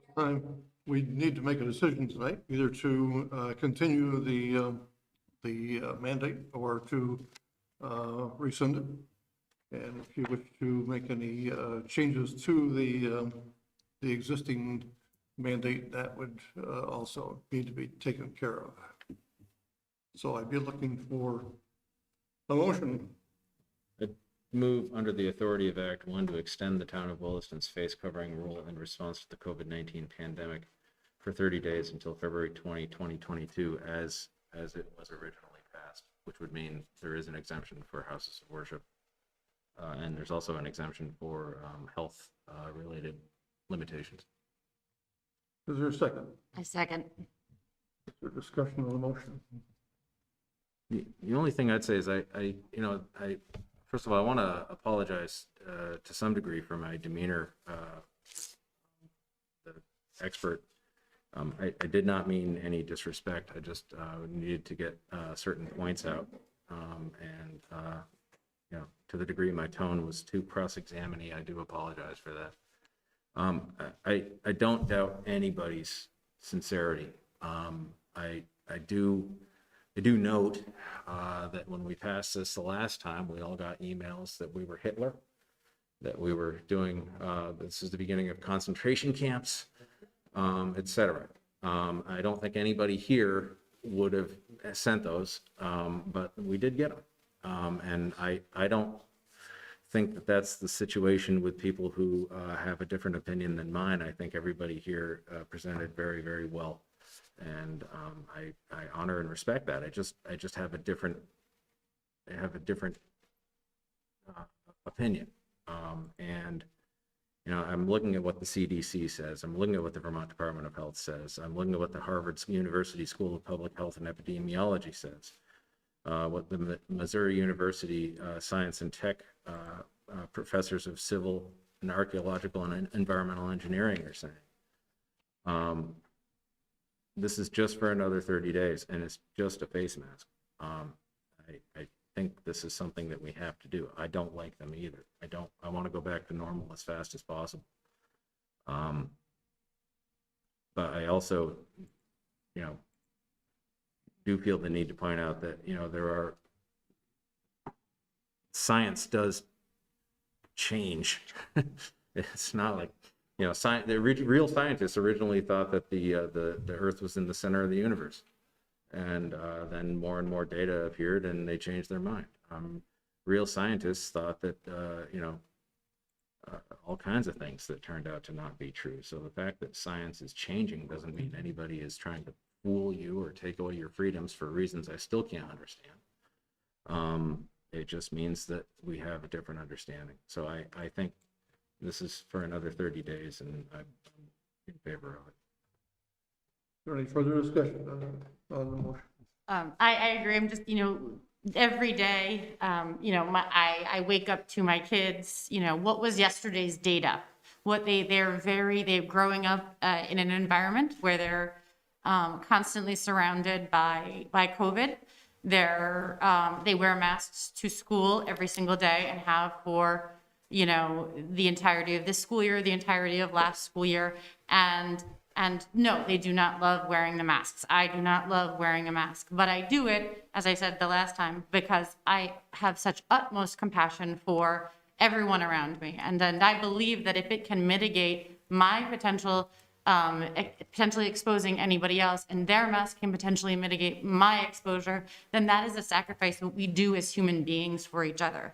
Right now, when my kids ask me tomorrow what the data was from today, I have to tell them that there are currently 116 hospitalized within the state of Vermont, which is amongst the highest it has been throughout the COVID pandemic. There are 26 people in ICU beds currently in the state of Vermont, which is amongst the highest it has been throughout the pandemic. And so, again, with the utmost compassion and concern and love for my fellow human beings, I feel that this is a step that we can take to protect each other. Because I want to continue to see everybody, and this is 30 days. Hopefully, this wave of Omicron will have crested and will be going in the other direction at that point. But I feel that it's imperative that we take this step for each other at this point. No, we're in board discussion right now. Well, two things I'd like to, one is we heard again tonight, we've had a request before, and we heard again tonight, a request that gyms be exempted. So I'm just throwing that out there to see if there's any, if there's interest in doing that. And then I think last time my comment was, last time when we voted to put in place the mask mandate, my comment was, I feel the benefit of the mask outweigh, the impacts to, personal health, personal liability. I don't doubt anything I've heard tonight.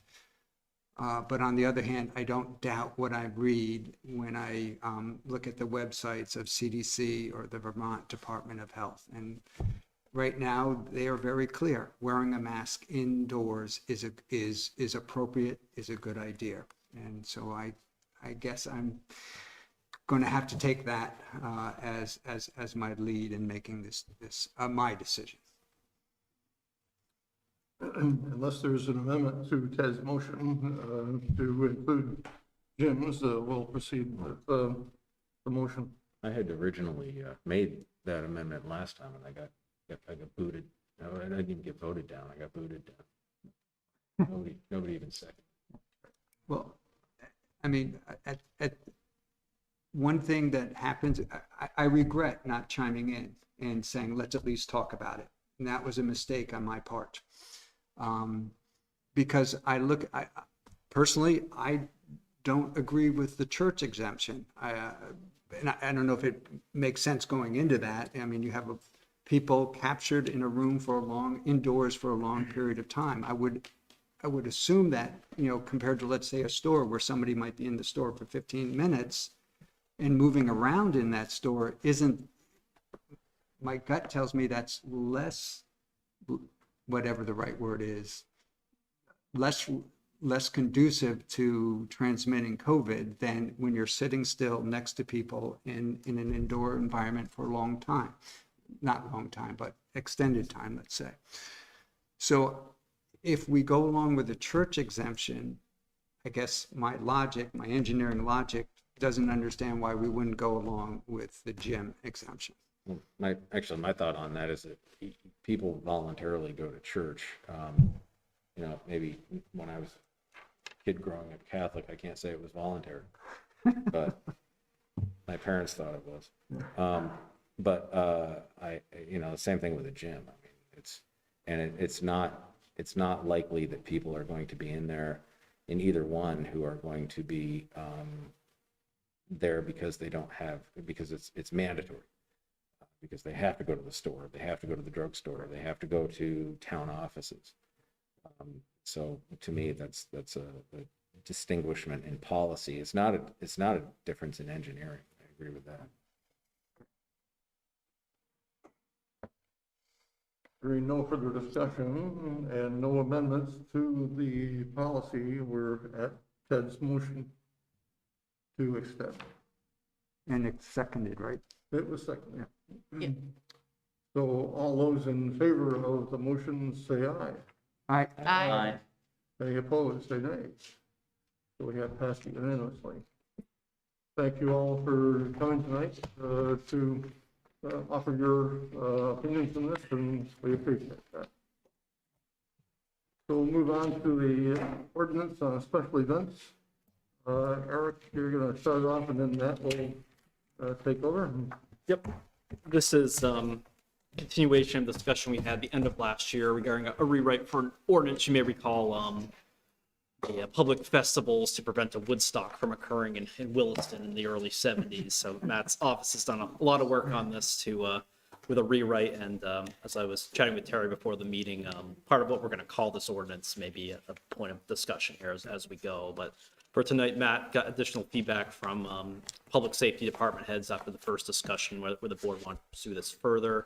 We'll get board's feedback with this discussion, and then if the board wishes to schedule a public hearing, we can have the town attorney give a final look over the ordinance before we warn that hearing in the coming couple of months here. So I can turn over the board to Matt. Great. Thanks for the opportunity to come back and talk about the special event ordinance and repeal of the public festivals regulation, which does present an opportunity to also repeal something where the word regulation is misspelled in 22-point font at the top of the page. All these years, I guess it hasn't made too much of a difference. Following the last time that we looked at this with the select board, we spoke with our police and fire chiefs looking for some comment and received that. And I've essentially tried to work the comments from those two departments into the draft.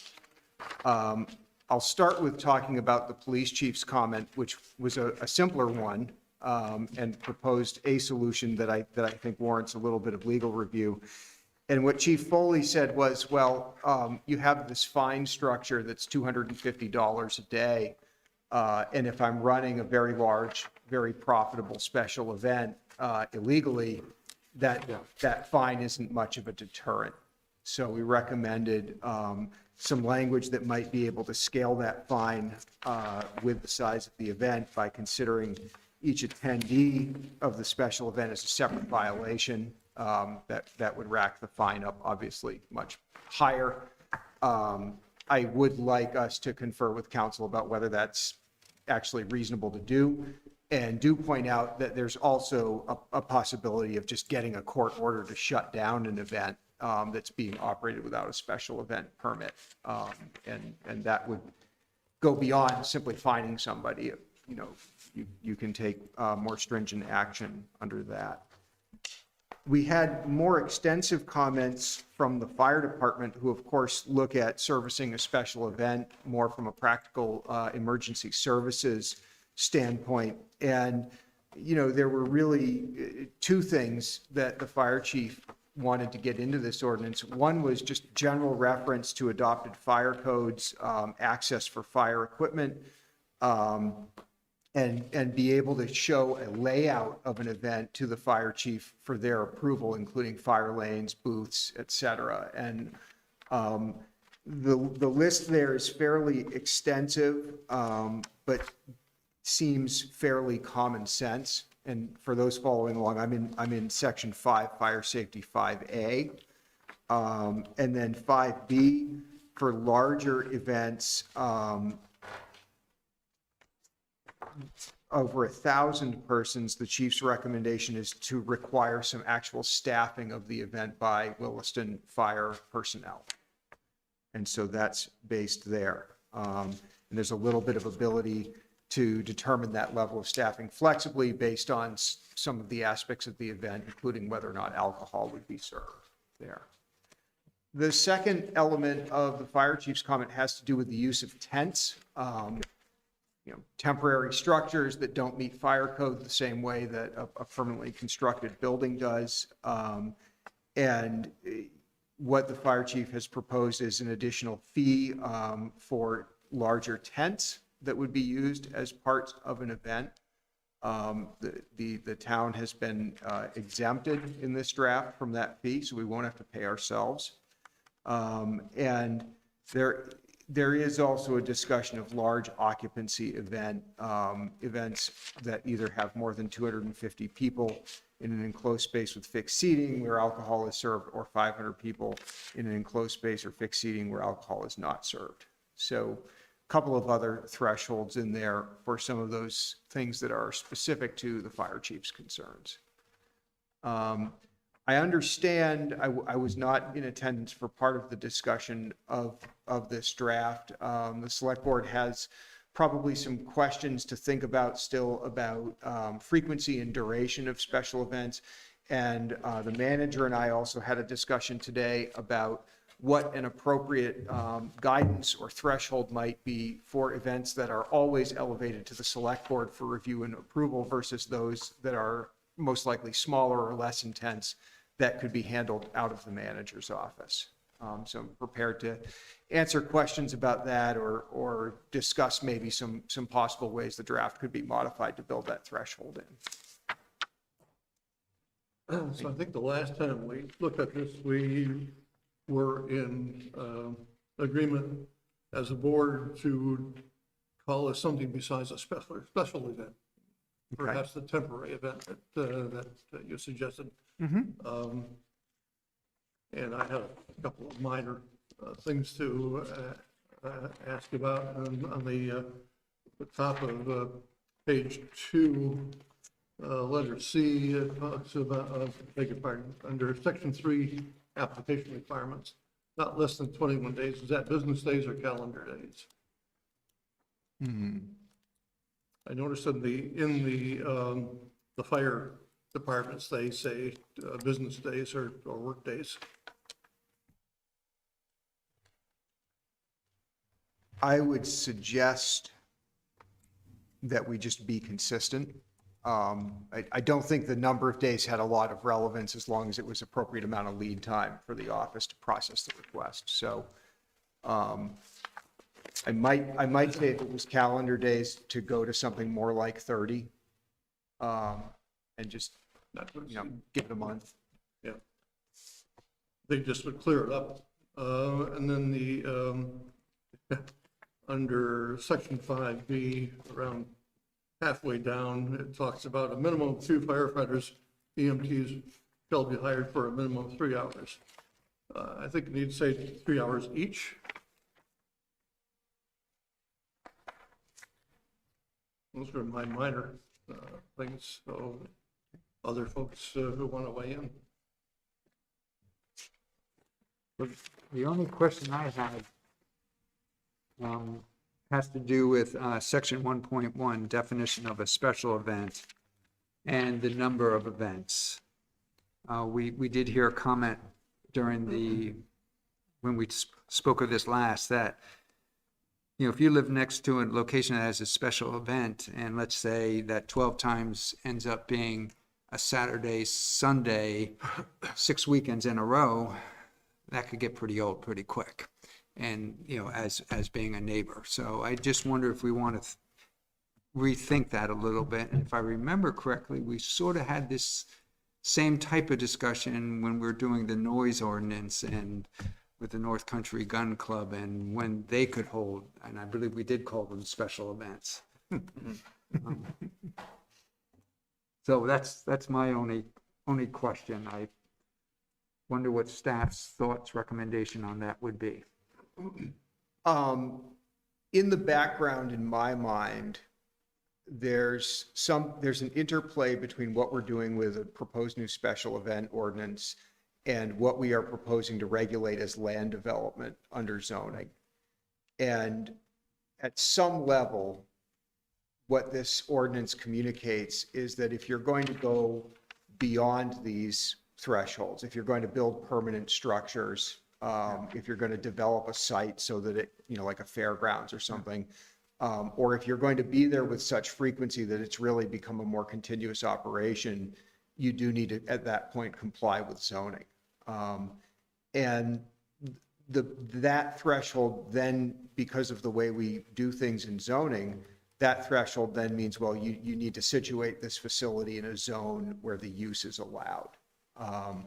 And these types of special or temporary events are often in association with an agricultural property, or a property in a residential district, or maybe in the village in a district where, large concert facility or gathering place is not an allowed use or a type of structure that would be permitted. So I think the policy question for the select board on this is, at what point are you as a group interested in saying, that's really a type of land development we want to regulate under zoning. That's something we want to just say, go put that with the other commercial uses. I set out these numbers in the draft, not to exceed 8 hours and either be a single event or part of a series not to exceed 12 per year as a starting point. There's nothing special about those numbers. 12 is arguably in Vermont every Saturday of the summer.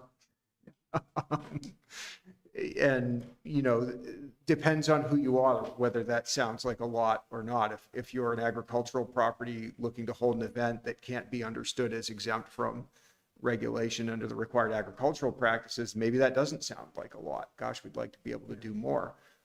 If you're a neighbor to that property, that might sound like, well, boy, Saturday night's one of my nights to be home, and I'm going to be, experiencing this event next door to me.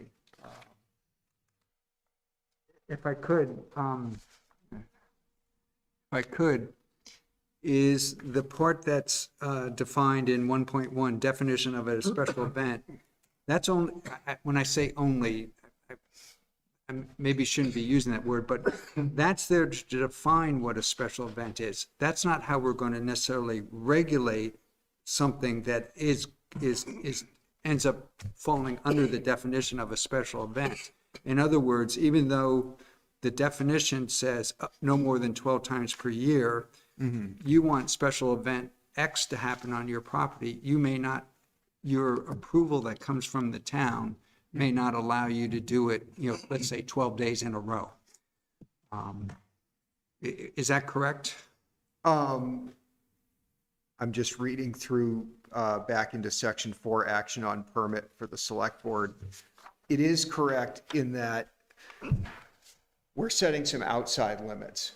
If you want, in other words, under this current draft, if you want more than 12 events in a series in a year, this is not your avenue anymore. You need to go find a way to do that that's in conformance with zoning. Same goes for the time duration, or the other threshold, which was the one that calls out the zoning districts and the longer duration. When you get into the discussion in 4 of the action on the permit, it lists a number of reasons that a permit could be denied. And, we have some fairly broad reasons that an event could be denied, including that the location would cause undue hardship for adjacent businesses or residents, which is kind of a catch-all. Anything in the zoning world that you can deny outright is also something that you can condition all the way down to a denial. We could add some language that makes it clear that, if you would like, that the select board could modify its approval to limit the number, duration, et cetera, in consideration of these values. The other way to look at it would be under the way it's drafted today. Somebody comes to you, they want all 8 hours, all 12 days, once a year. And in consideration of the location, the nature of the event, et cetera, the select board says, I think this creates an undue hardship. My vote would be to deny. I would be interested in approving something that was less impactful if it was less frequent. Yeah. Would you, applicant, like to modify your application? But another way to do it would be to just add a subsection here that says, do you want, I guess, the select board to be able to issue a partial approval or a conditioned approval that says, great application, you want 12 concerts, we're going to give you 6.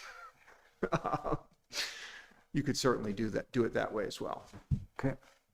Will there be some sort of process by which neighboring businesses, residents are notified that there is an application out there for a temporary event or special event that may impact them, because they may not know that this is even going to happen until it gets approval, right? Right. Or will we warn it? Will we put a notice in the paper, like when we get the applications? I mean, how will they be notified that they may have concerns? So currently, the only notification of this is that it would show up on the select board agenda if it was an event being reviewed by the select board. Asking that question differently, could we require neighbors be Yes. notified? Thank you. Okay. I certainly think you could. There you go. Yeah. I think we would just want some guidance on, is it someone who abuts the land directly? Is it a radius? I mean, some of that can be discretionary at the staff level, but just to know for our process, that's the board's intent in the ordinance. I think that depends on the size of the amplifiers used at the concert. Yeah. Yeah. Yeah. Yeah. I'm not sure, but I do feel, I don't know the answer to that. I think, crowd size of the events could impact that. Equipment being planned to be used could impact that. The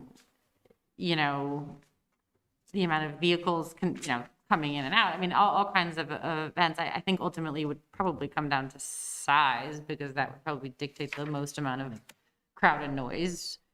But I do think having some language about notifying the immediate, like abutting, at the minimum, abutting properties and abutting neighbors.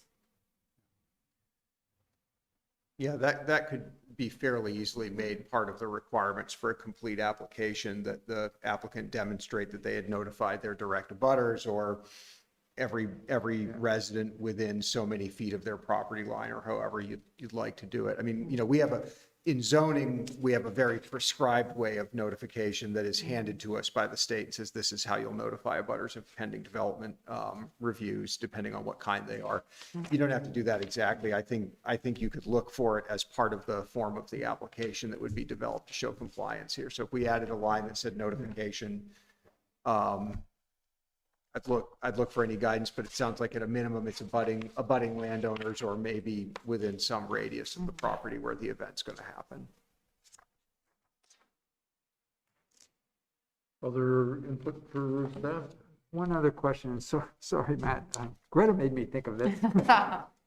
Take responsibility. The discussion about the medical facilities and differentiating between a smaller special event or temporary event and a larger one being 1,000 or more. Will there be 1,000 or more people traveling to a special event, particularly if they are due to arrive within a relatively narrow window of time, could have a traffic impact? And is that part of the review? So under section 4, we talk about whether the time, route, hours, location, or size of the event will unnecessarily disrupt the movement of other traffic within the area. And we talk about that a couple other ways in here.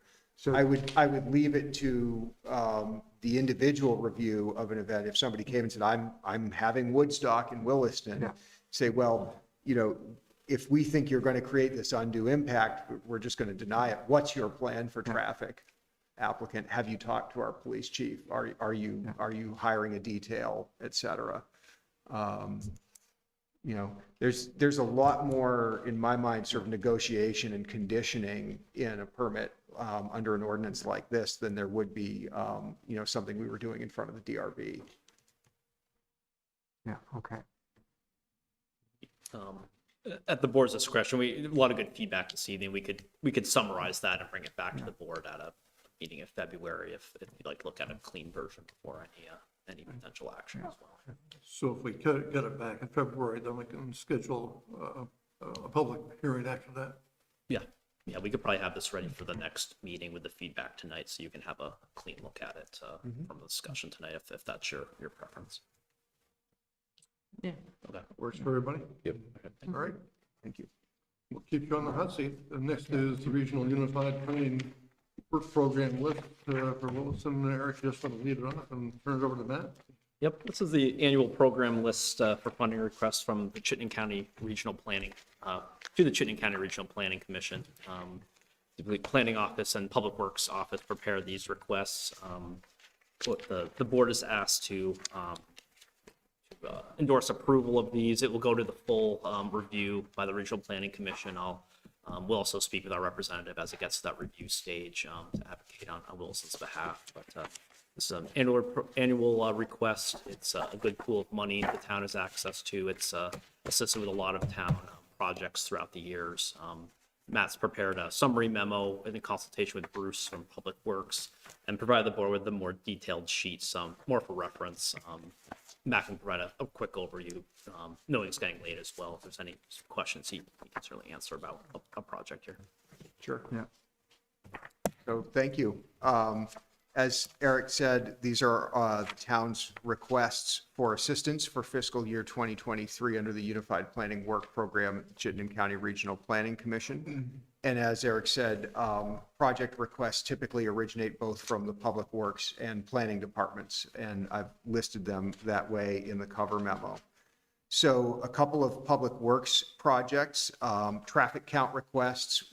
Public Works typically utilizes CCRPC staff to perform traffic counts on local roads from year to year. This year's request did not identify any particular roads, but stated that there were probably 4 or 5 places where counts were warranted that could be requested going forward. And I should mention that we developed these requests in concert with the CCRPC staff and thank them greatly for their assistance. There's a lot of back and forth about what level of detail, scope of project, whether there's a chance for funding match, whether it can be handled in-house, and how to characterize the project that goes on in the development of these. So something like that might sound, well, you didn't have to say which roads you wanted measured. Somebody at CCRPC probably said, that's fine, we can figure that out once the year gets started and you know what you want. Signage inventory request, as I mentioned to the Planning Commission in talking over this, not the kind of signs we deal with normally in zoning, but the kind of signs the town of Williston owns, uses in its right-of-way for traffic control, et cetera.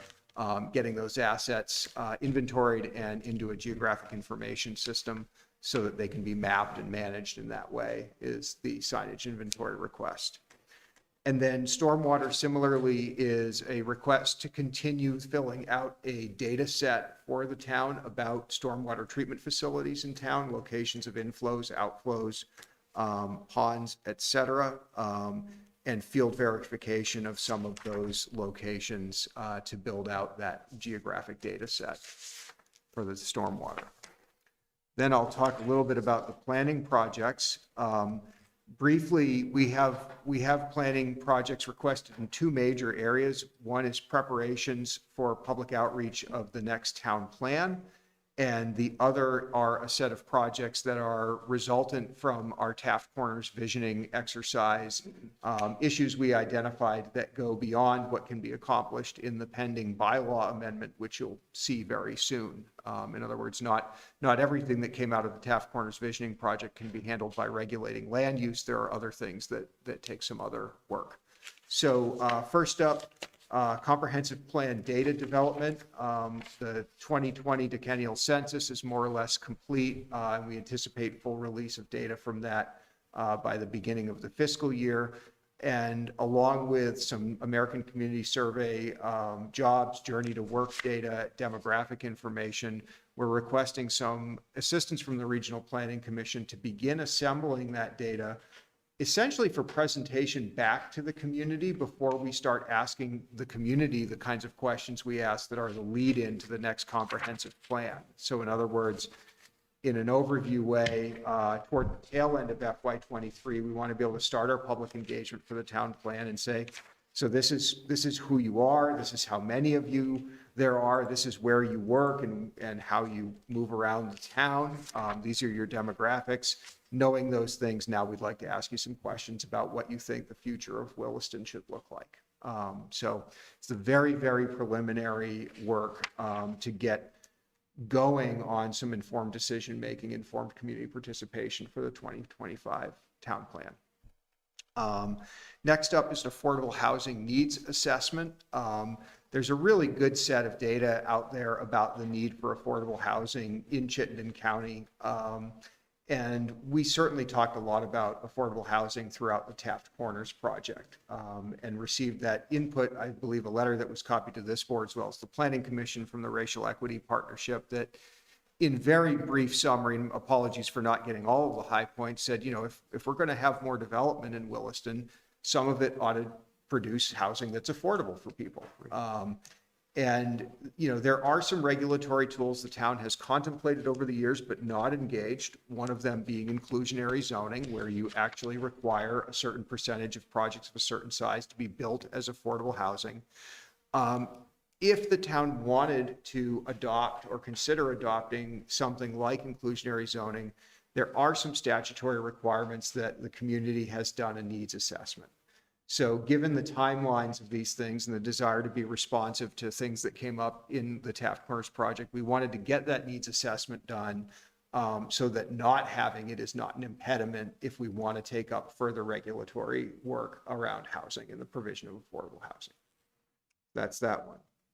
Multimodal hub scoping study. And I think buried in the memo, we might have still used the word transit center, even though it makes the CCRPC staff concerned that we want to build St. Paul Street bus station in Williston. It's not quite what we're imagining, but in the Taft Corners vision process and the prior work of our mobility committee, we talked a lot about what we called mode shift facilities, places that you could park and then get on a bus or lock your bike for the day and get on a bus or walk to and ride away from, meet a carpool partner, et cetera. And that's what we're talking about here. On both our official map and our other work with the mobility committee, we sort of brought back to life the idea of a transit center at Maple Tree Place where the town owns some land.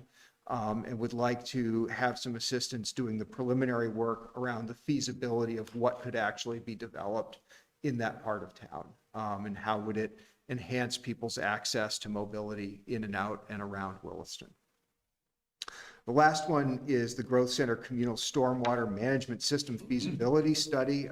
It's a long title for actually a fairly short and very preliminary project.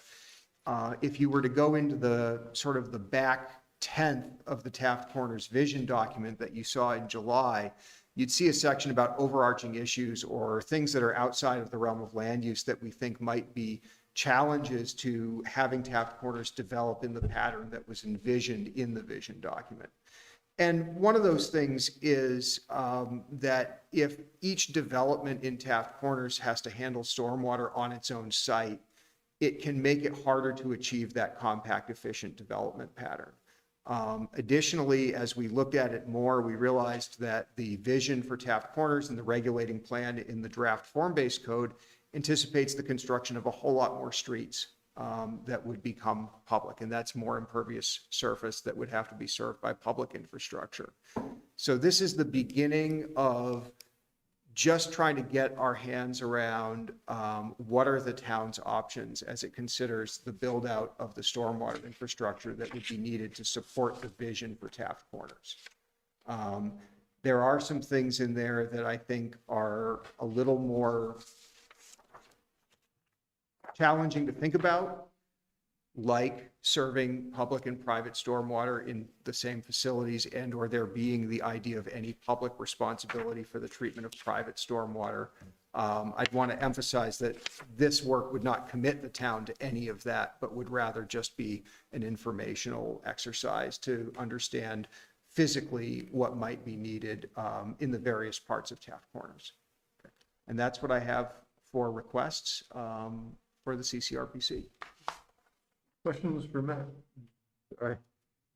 One question. So Matt, when we get these types of requests, if you will, or documents before us, we obviously have to rely on staff because you're in the trenches, you know what it is that you need. So my question is what is in what isn't in that maybe we should think about as opposed to what's in it? Sure. Well, there's one glaring thing that's not in this, and it's not in it because it's not eligible for transportation funding match, and that is to take the street sections that are in the Taft Corners form-based code, which will hopefully in some form be adopted fairly soon, and get them drawn into this public works standard specifications, which is its own document, its own ordinance that's not the same as zoning. Right. So in other words, if somebody's going to build one of those streets that we have in the regulating plan, and that street is going to be considered for, eventually being taken as a public street, it needs to live in the public works standard specifications in an engineering drawing. We had hoped and thought that we might be able to be eligible for transportation 80% match on that project.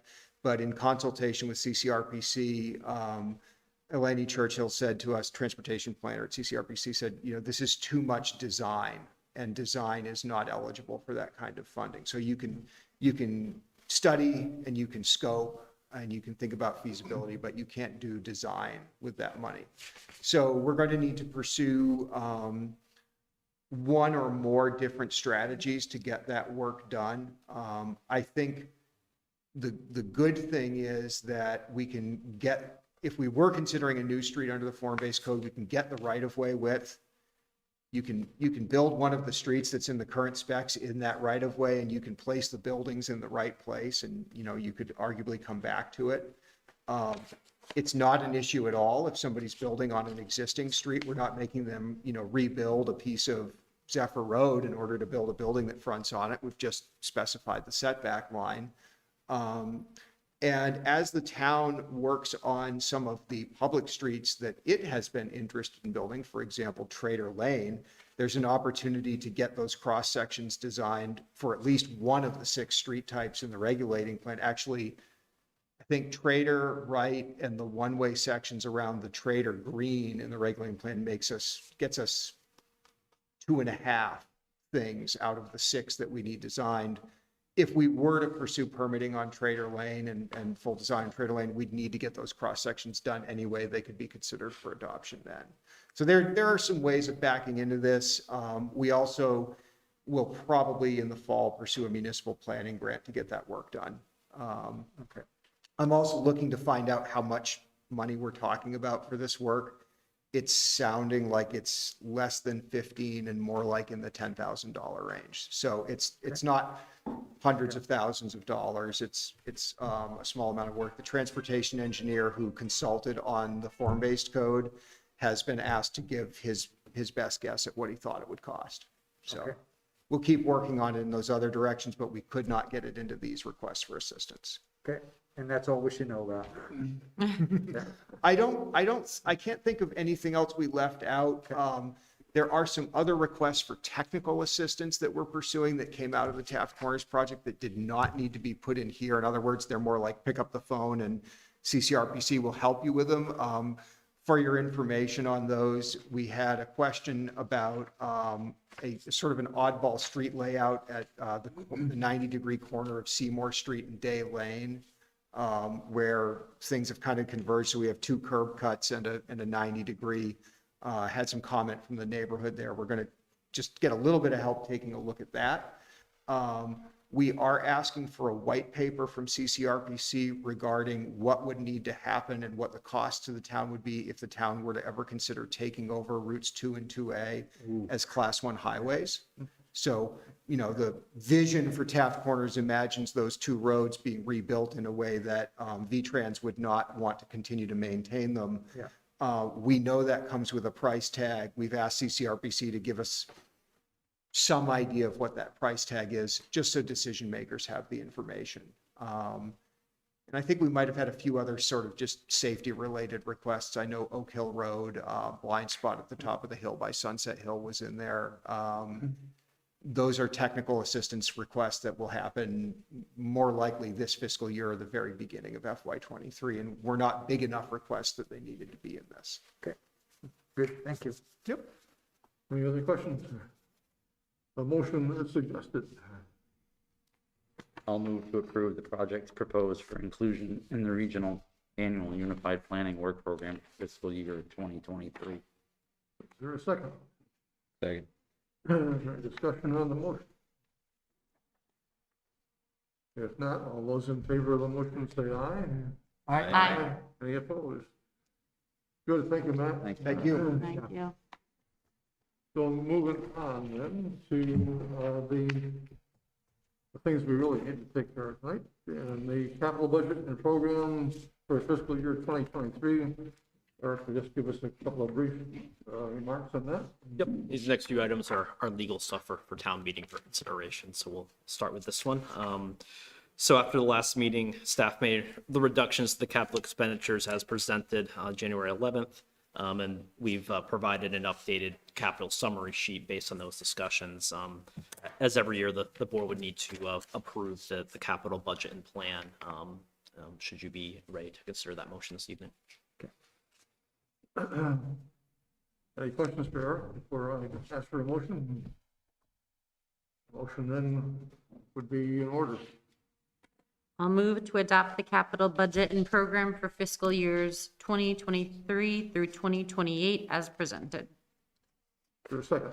Second. Any discussion on the motion? All those in favor of the motion say aye.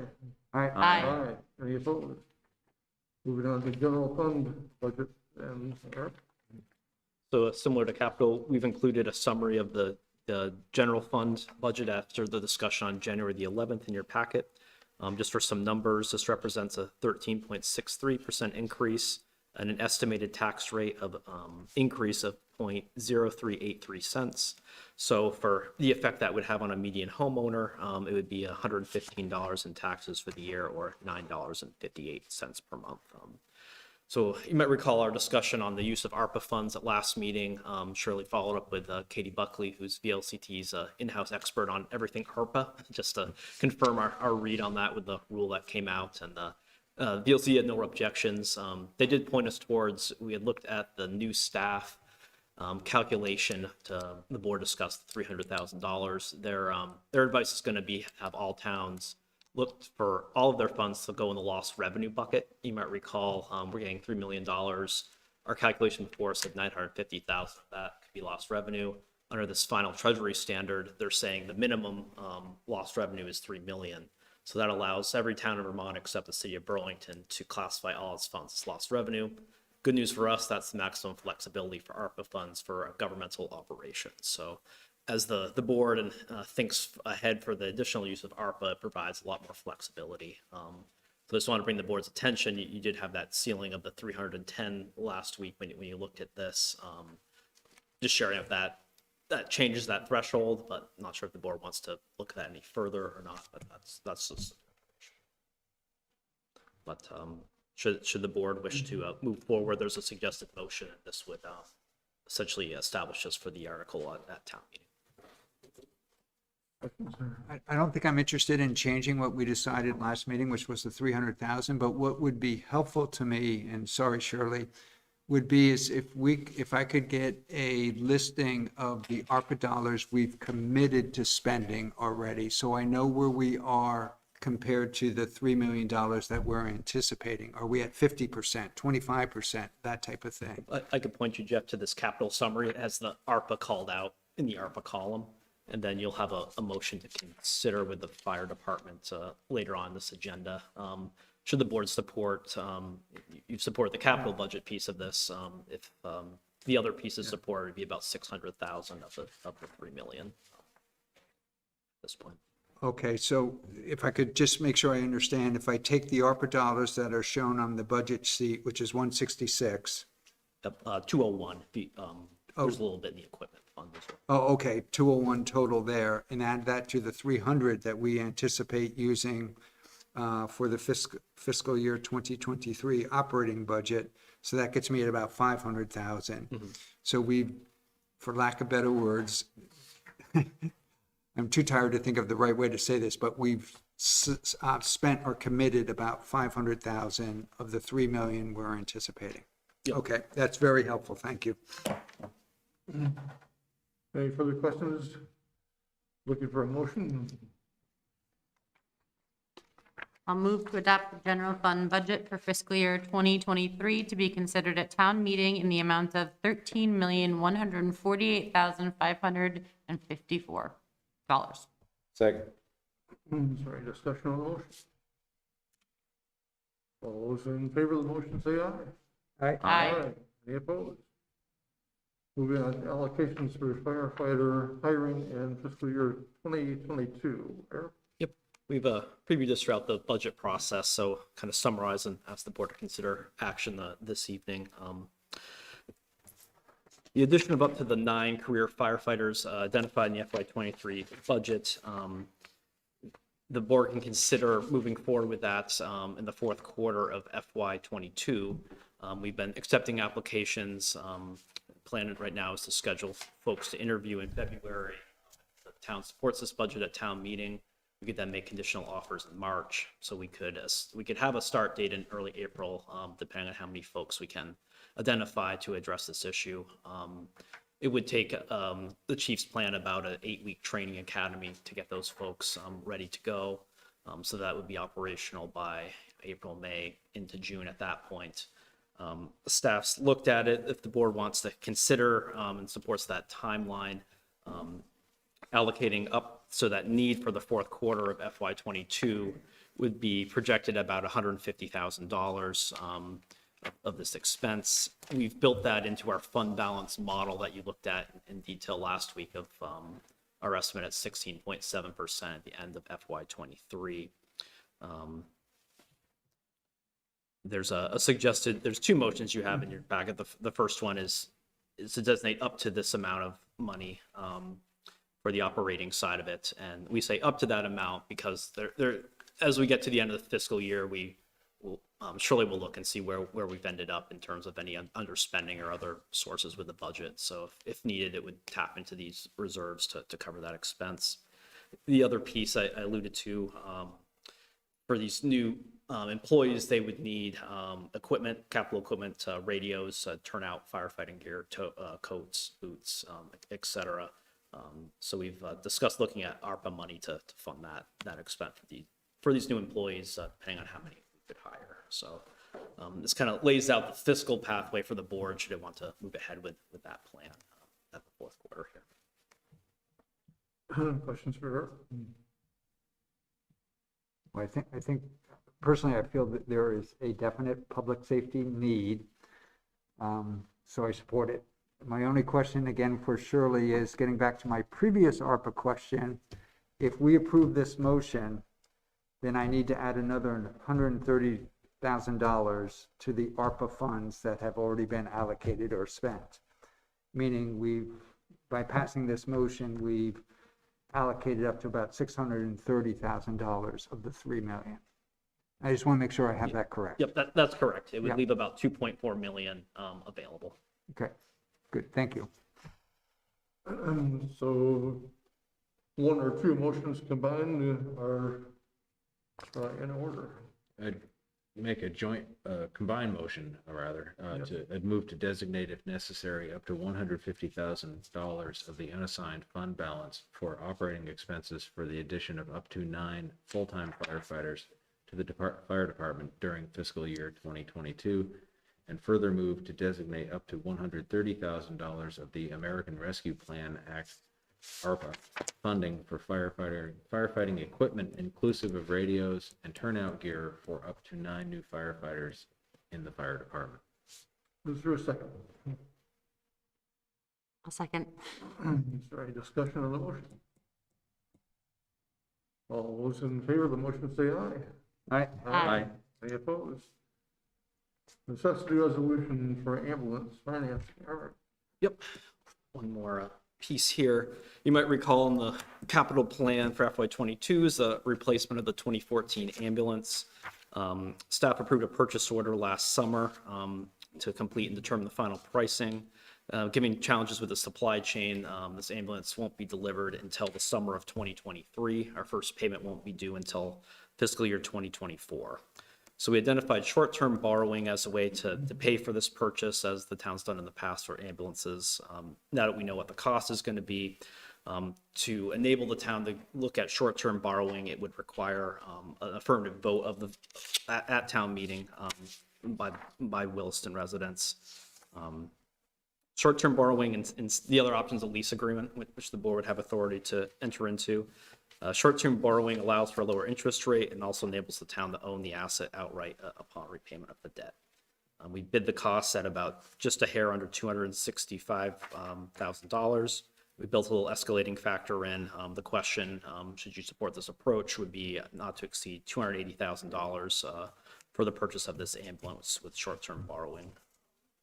And if you support this, it's required to have a necessity resolution adopted. The town attorneys have prepared that for your consideration, and that would then be reflected on the warning for town meeting. If I can just add another piece to that, the original amount for the ambulance was more.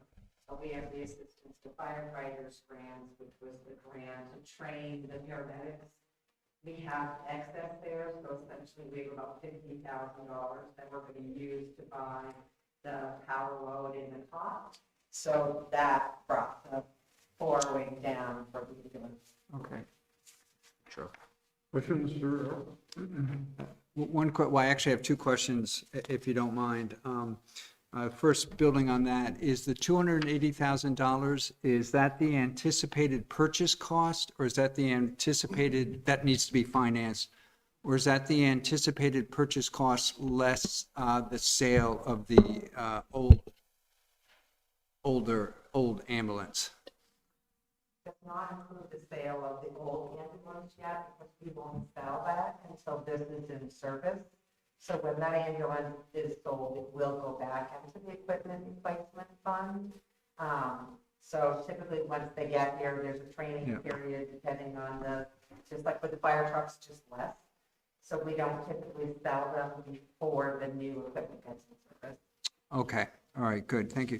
My other question has to do with, we're going to sell the ambulance, and somebody's probably going to buy it and use it as an ambulance. Yeah. So I read in this where it says, has reached the end of its useful service life. Well, that's not really true, because we know somebody's going to continue to use it, so it still has service life in it.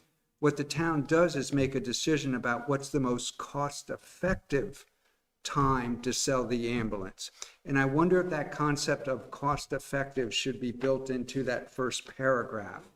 And I know the town attorneys looked at it, and the town attorney knows more what language to use in a necessity resolution than I ever will. But I'm just curious why that isn't there.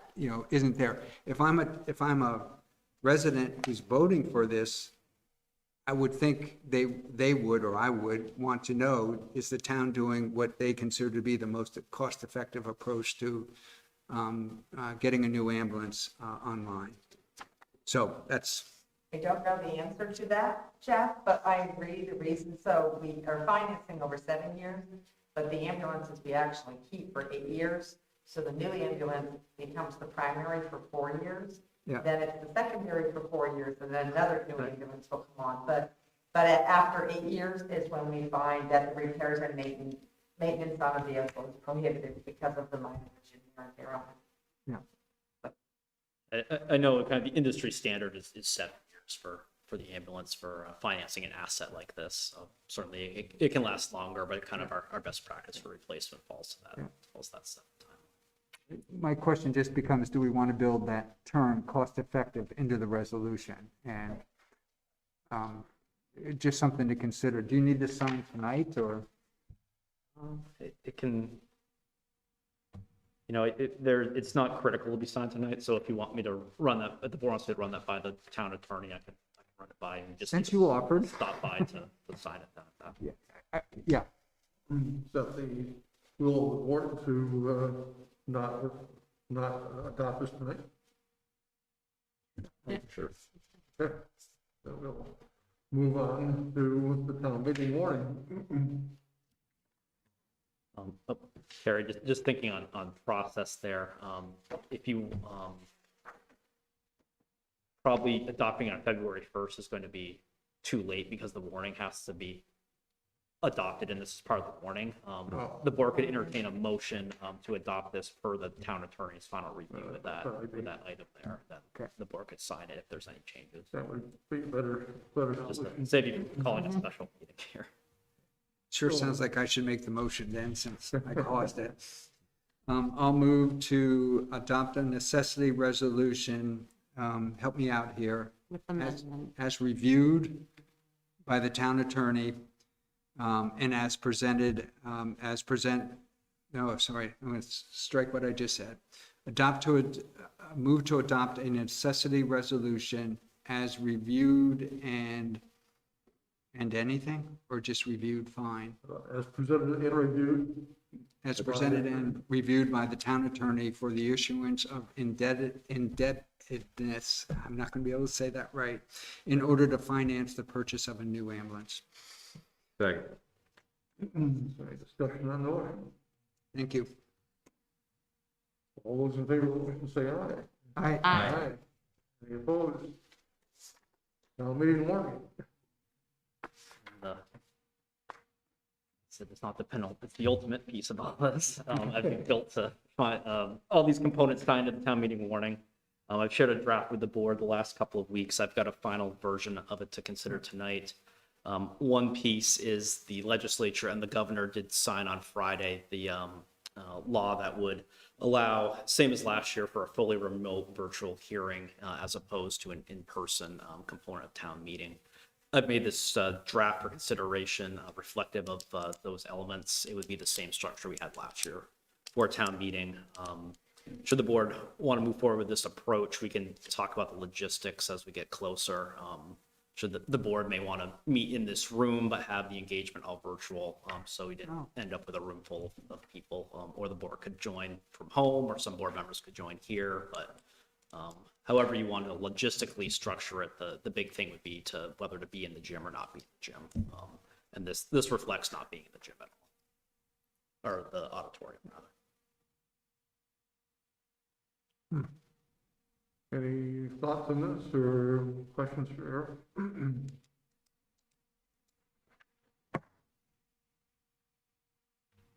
Gym versus town meeting room.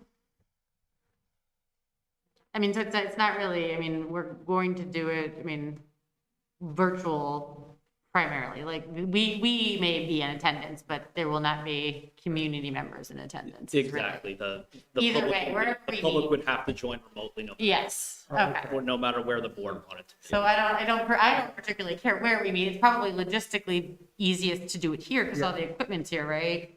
Yeah, just for the purpose of the warning, the public Yeah. needs to know they can only log in at this link Right, to right. participate that Okay, night. that part, I'm sorry, I didn't understand. So yes, then it makes sense to hold it here. Yeah, But that's not. but that's not We here. don't need to Yeah. adopt any of that language. Yeah. All right, so if the chair would entertain a motion.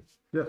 I'd move to adopt the official warning for the public information hearing and town meeting vote by Australian ballot to be held on February 28th and March 1, 2022. Second it. Motion made and seconded. Any discussion on those? Sorry, I have a question. I think it's an Eric and Shirley question. On article number 4, it says, shall the voters authorize the purchase of an ambulance for an amount not to exceed 280 grand for a term of not to exceed 7 years? And as I read that, I'm wondering, does that motion, that article need to mention that the way in which the ambulance will be purchased or financed would be issuance of a general obligation bond? Or is the language there sufficient? It's sufficient. I Okay. had, Enough I had the said. same question for the town attorney, but we wouldn't issue a bond. We would do short-term borrowing from a bank. But I had the same question. He said this conforms to statute. Perfect, thank you. Great minds think alike, too. Any further discussion on the motion? If not, all those in favor of the motion say aye. Aye. Any opposed? Moving on, we're at the appointments to the town volunteer board for the energy committee. Okay. And it's time to give me your three top contenders for the position. I will enter them on my chart and we'll see who ends up. Hopefully we'll have it. Well, we'll have at least three that will end up with the highest total, and we'll see where we go from there.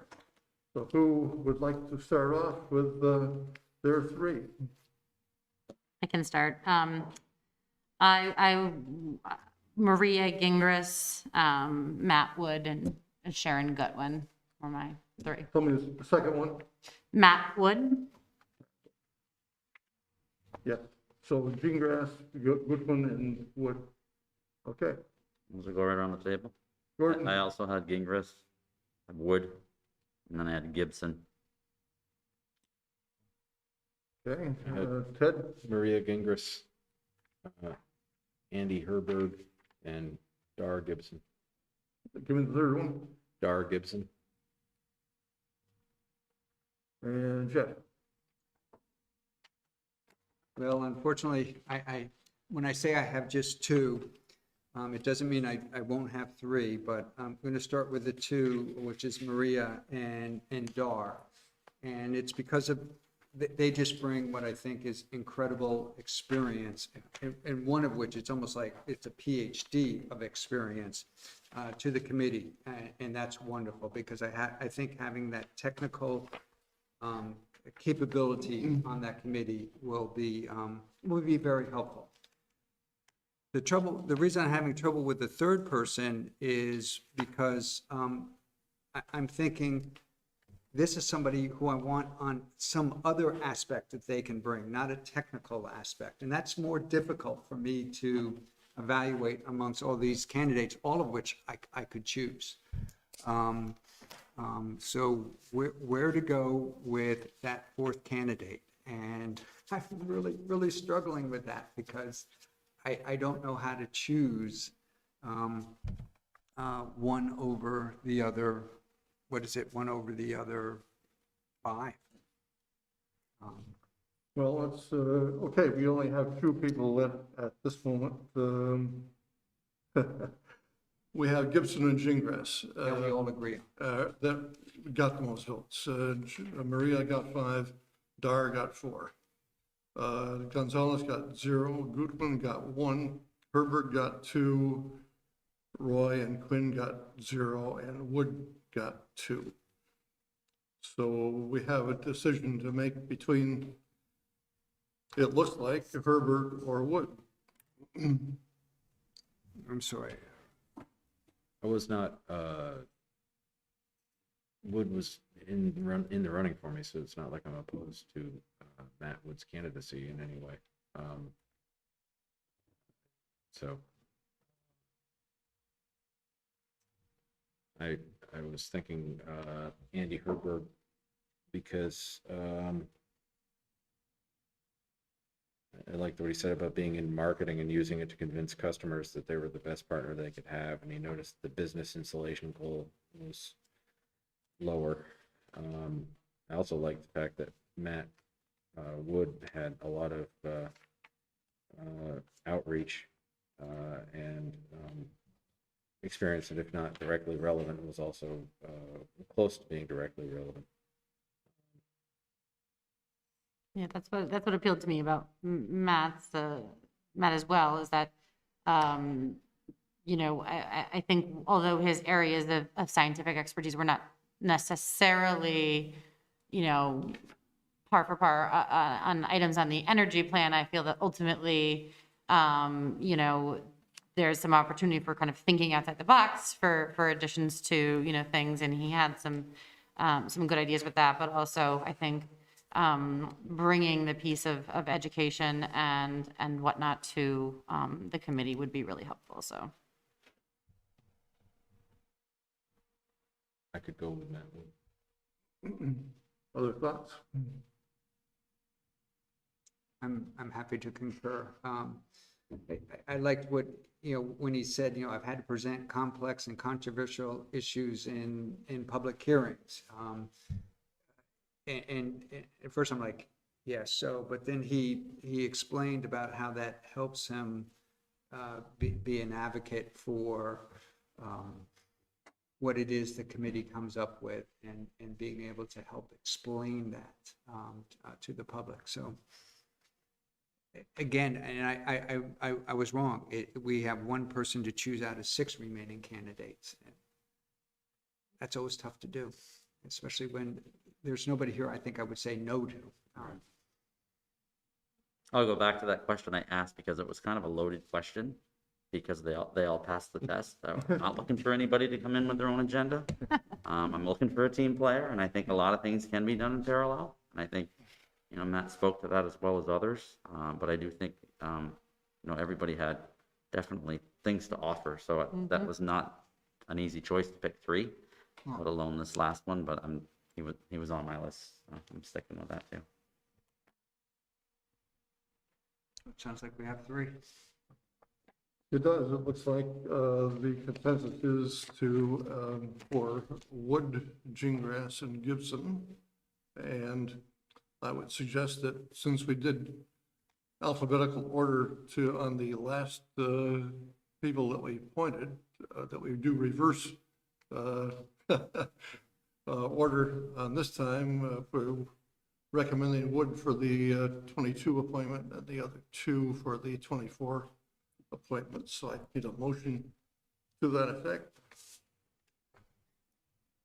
Or not. okay, I'll try this. Here we go. All right, so move to appoint Matt Wood to the Town Energy Committee for an unexpired 3-year term through June 30th, 2022, and Maria Gingras to the Town Energy Committee for an unexpired 3-year term through June 30th, 2024, and move to appoint Dar Gibson to the Town Energy Committee for an unexpired 3-year term through June 30th, 2024. Is there a second? Second. Is there discussion on the motion? If not, all those in favor of the motion say aye. Aye. Any opposed? We're up to manager's report. And I can go through this very quick. I'm thinking I handed out the November finance report this evening. Shirley could walk through that next meeting if the board would like that to move forward tonight. OSHA ETS, the Supreme Court blocked it, so the town won't have that policy decision to consider at this stage. I can send out via email too, but I'm anticipating a possible executive session at the next meeting, and we could start that meeting earlier for executive session. So I can send out an email so everyone can check their calendar to see if that may work for them. Then the police department's received a $205,000 Homeland Security grant for new radios. We had a tree fall on the pump station at River Cove Road, made a couple foot diameter hole in the roof. It's all fine. Get it. It's not affecting the pump station at all, but if you hear anything, got that taken care of. So my brief report this evening as it's late. Is there any other business to attend to tonight? Well, the thing I have is there's no meeting next week.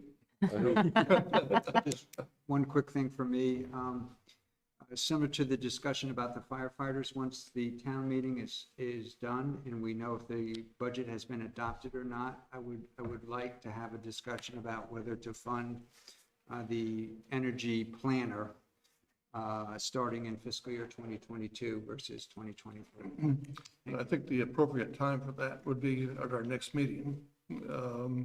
Okay. If we can get the, well, hopefully, it'll give time for staff to update a job description that we had before, to give an estimated cost of the position and an analysis of where we're going to find the money. Great, perfect, thank you. So, there's no other business.